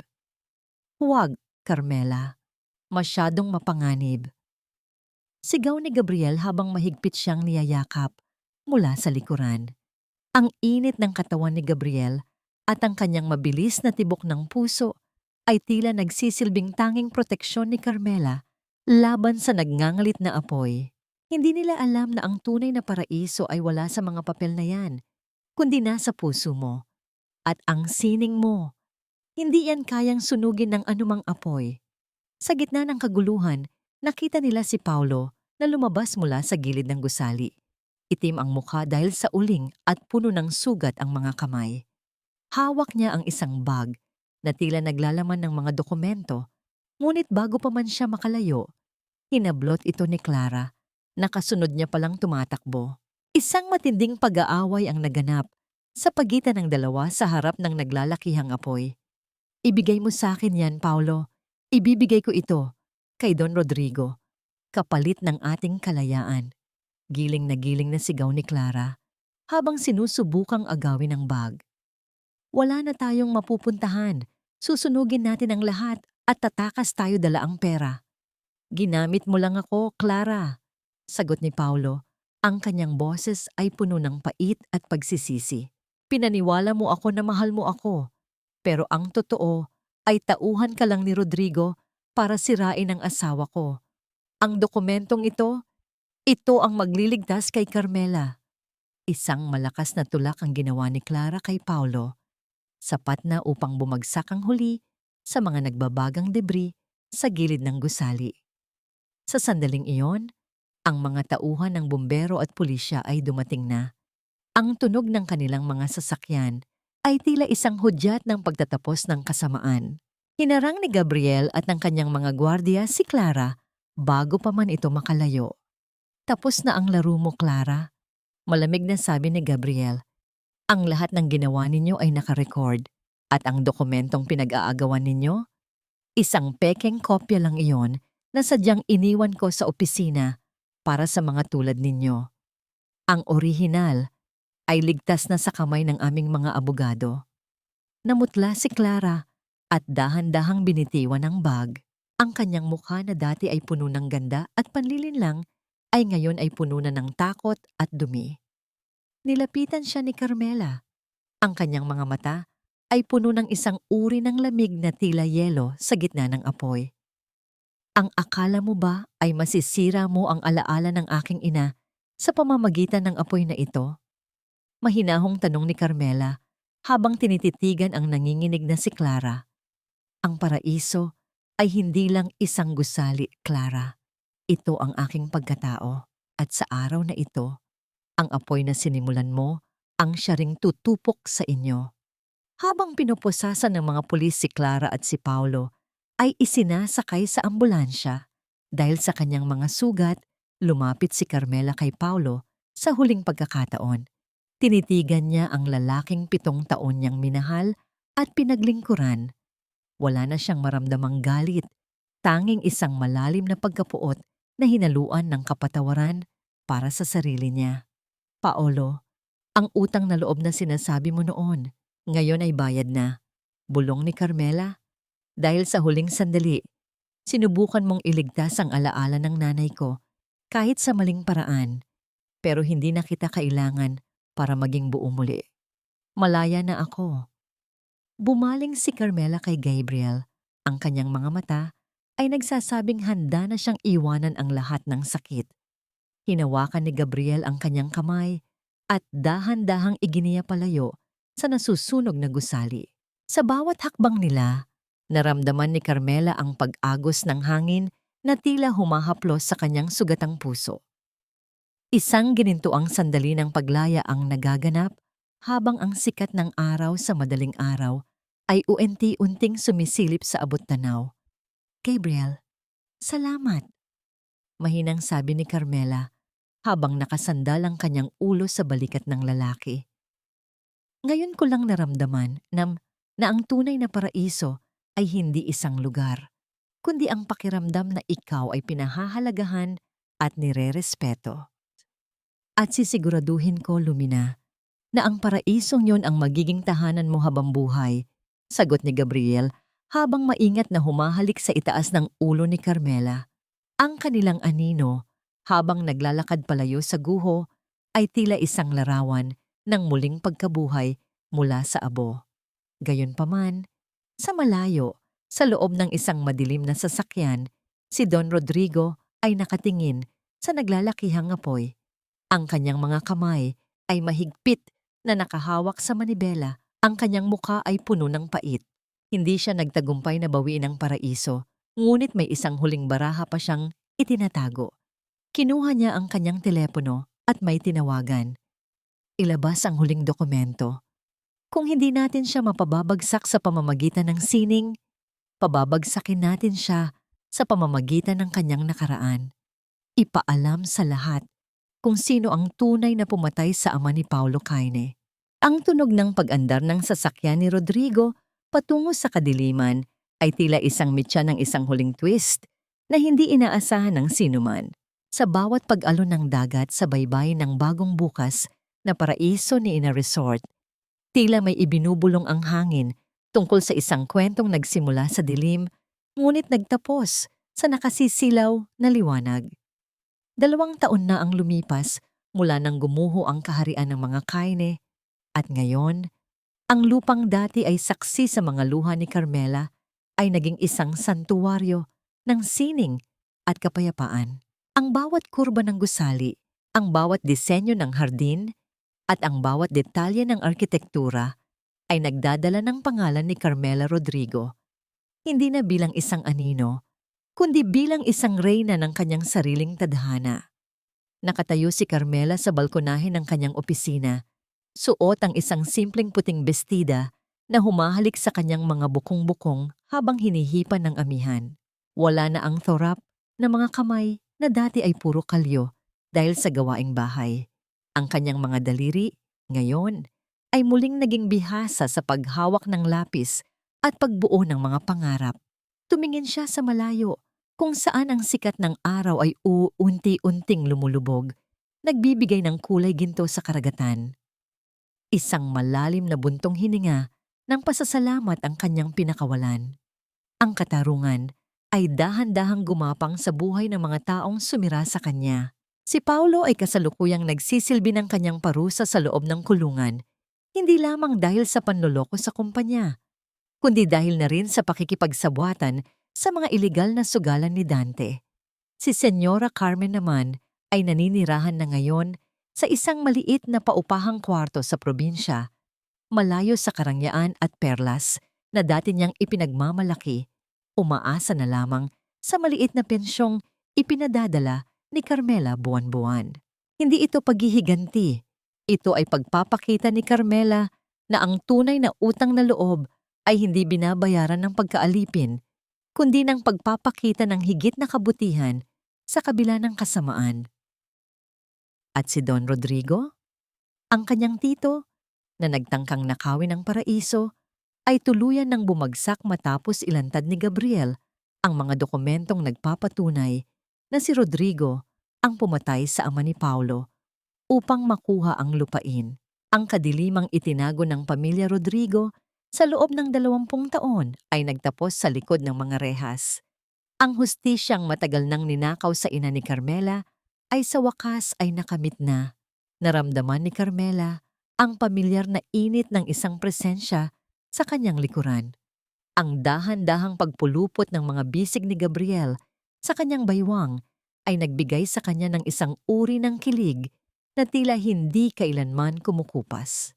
Ibinaba ni Gabriel ang kanyang ulo at maingat na isinandal ang kanyang pisngi sa balikat ni Carmela. Ang amoy ng kakahuyan at sariwang hangin na dala ni Gabriel ay tila isang gamot na tuluyang nagpahilom sa bawat sugat ng nakaraan. Tapos na ang paghihintay, Lumina. Mahinang bulong ni Gabriel sa kanyang tainga. Ang boses nito ay puno ng katapatan na kailanman ay hindi niya naramdaman mula kay Paulo. Ang paraiso ay hindi na lang isang guhit sa papel. Ito na ang tahanan natin.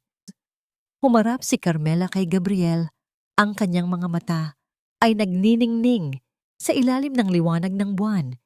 Hinawakan niya ang mukha ng lalaking nanatili sa tabi niya, sa gitna ng unos. Ang dahan-dahang pagdampi ng kanilang mga noo ay isang tahimik na pangako ng isang kinabukasan na puno ng respeto at pagmamahal. Gabriel, salamat sa pagtuturo sa akin na ang tunay na lakas ay hindi nanggagaling sa pagtitiis ng sakit, kundi sa pagtayo para sa sarili, wika ni Carmela. Nahanap ko na ang kapayapaang hinahanap ko at nahanap ko yon sa piling mo. Sa ilalim ng malawak na kalangitan, dahan-dahang lumuhod si Gabriel sa harap ni Carmela. Kinuha niya ang isang simpleng gintong singsing na may disenyong kahawig ng isang sumisikat na araw. Ang bawat detalye ng singsing ay sumisimbolo sa muling pagkabuhay ni Carmela mula sa abo. Carmela Rodrigo, handa ka na bang gumuhit ng isang bagong plano para sa ating buhay? Isang plano na walang hangganan, walang takot, at puno ng pag-ibig? Tanong ni Gabriel nang may nanginginig na boses dahil sa emosyon. Isang matamis at masayang oo ang isinagot ni Carmela habang dumadaloy ang mga luha ng kaligayahan sa kanyang mga pisngi. Ang pagsuot ni Gabriel ng singsing sa kanyang daliri ay tila hudyat ng pagsasara ng huling kabanata ng kanyang pait. Ang maingat at mapagmahal na halik ni Gabriel sa kanyang mga labi ay nagdala sa kanya sa isang mundo kung saan ang bawat pangarap ay nagkakaroon ng katuparan. Ang paraiso ay hindi na isang pangarap lamang. Ito ang katotohanang binuo mula sa katapangan ng isang babaeng tumangging maging biktima. Habang naglalakad ang dalawa patungo sa loob ng resort, ang kanilang mga anino ay nag-iisa sa ilalim ng bituin. Isang paalala na pagkatapos ng pinakamahabang gabi, ang binmin ay laging darating ng mas maliwanag at mas maganda.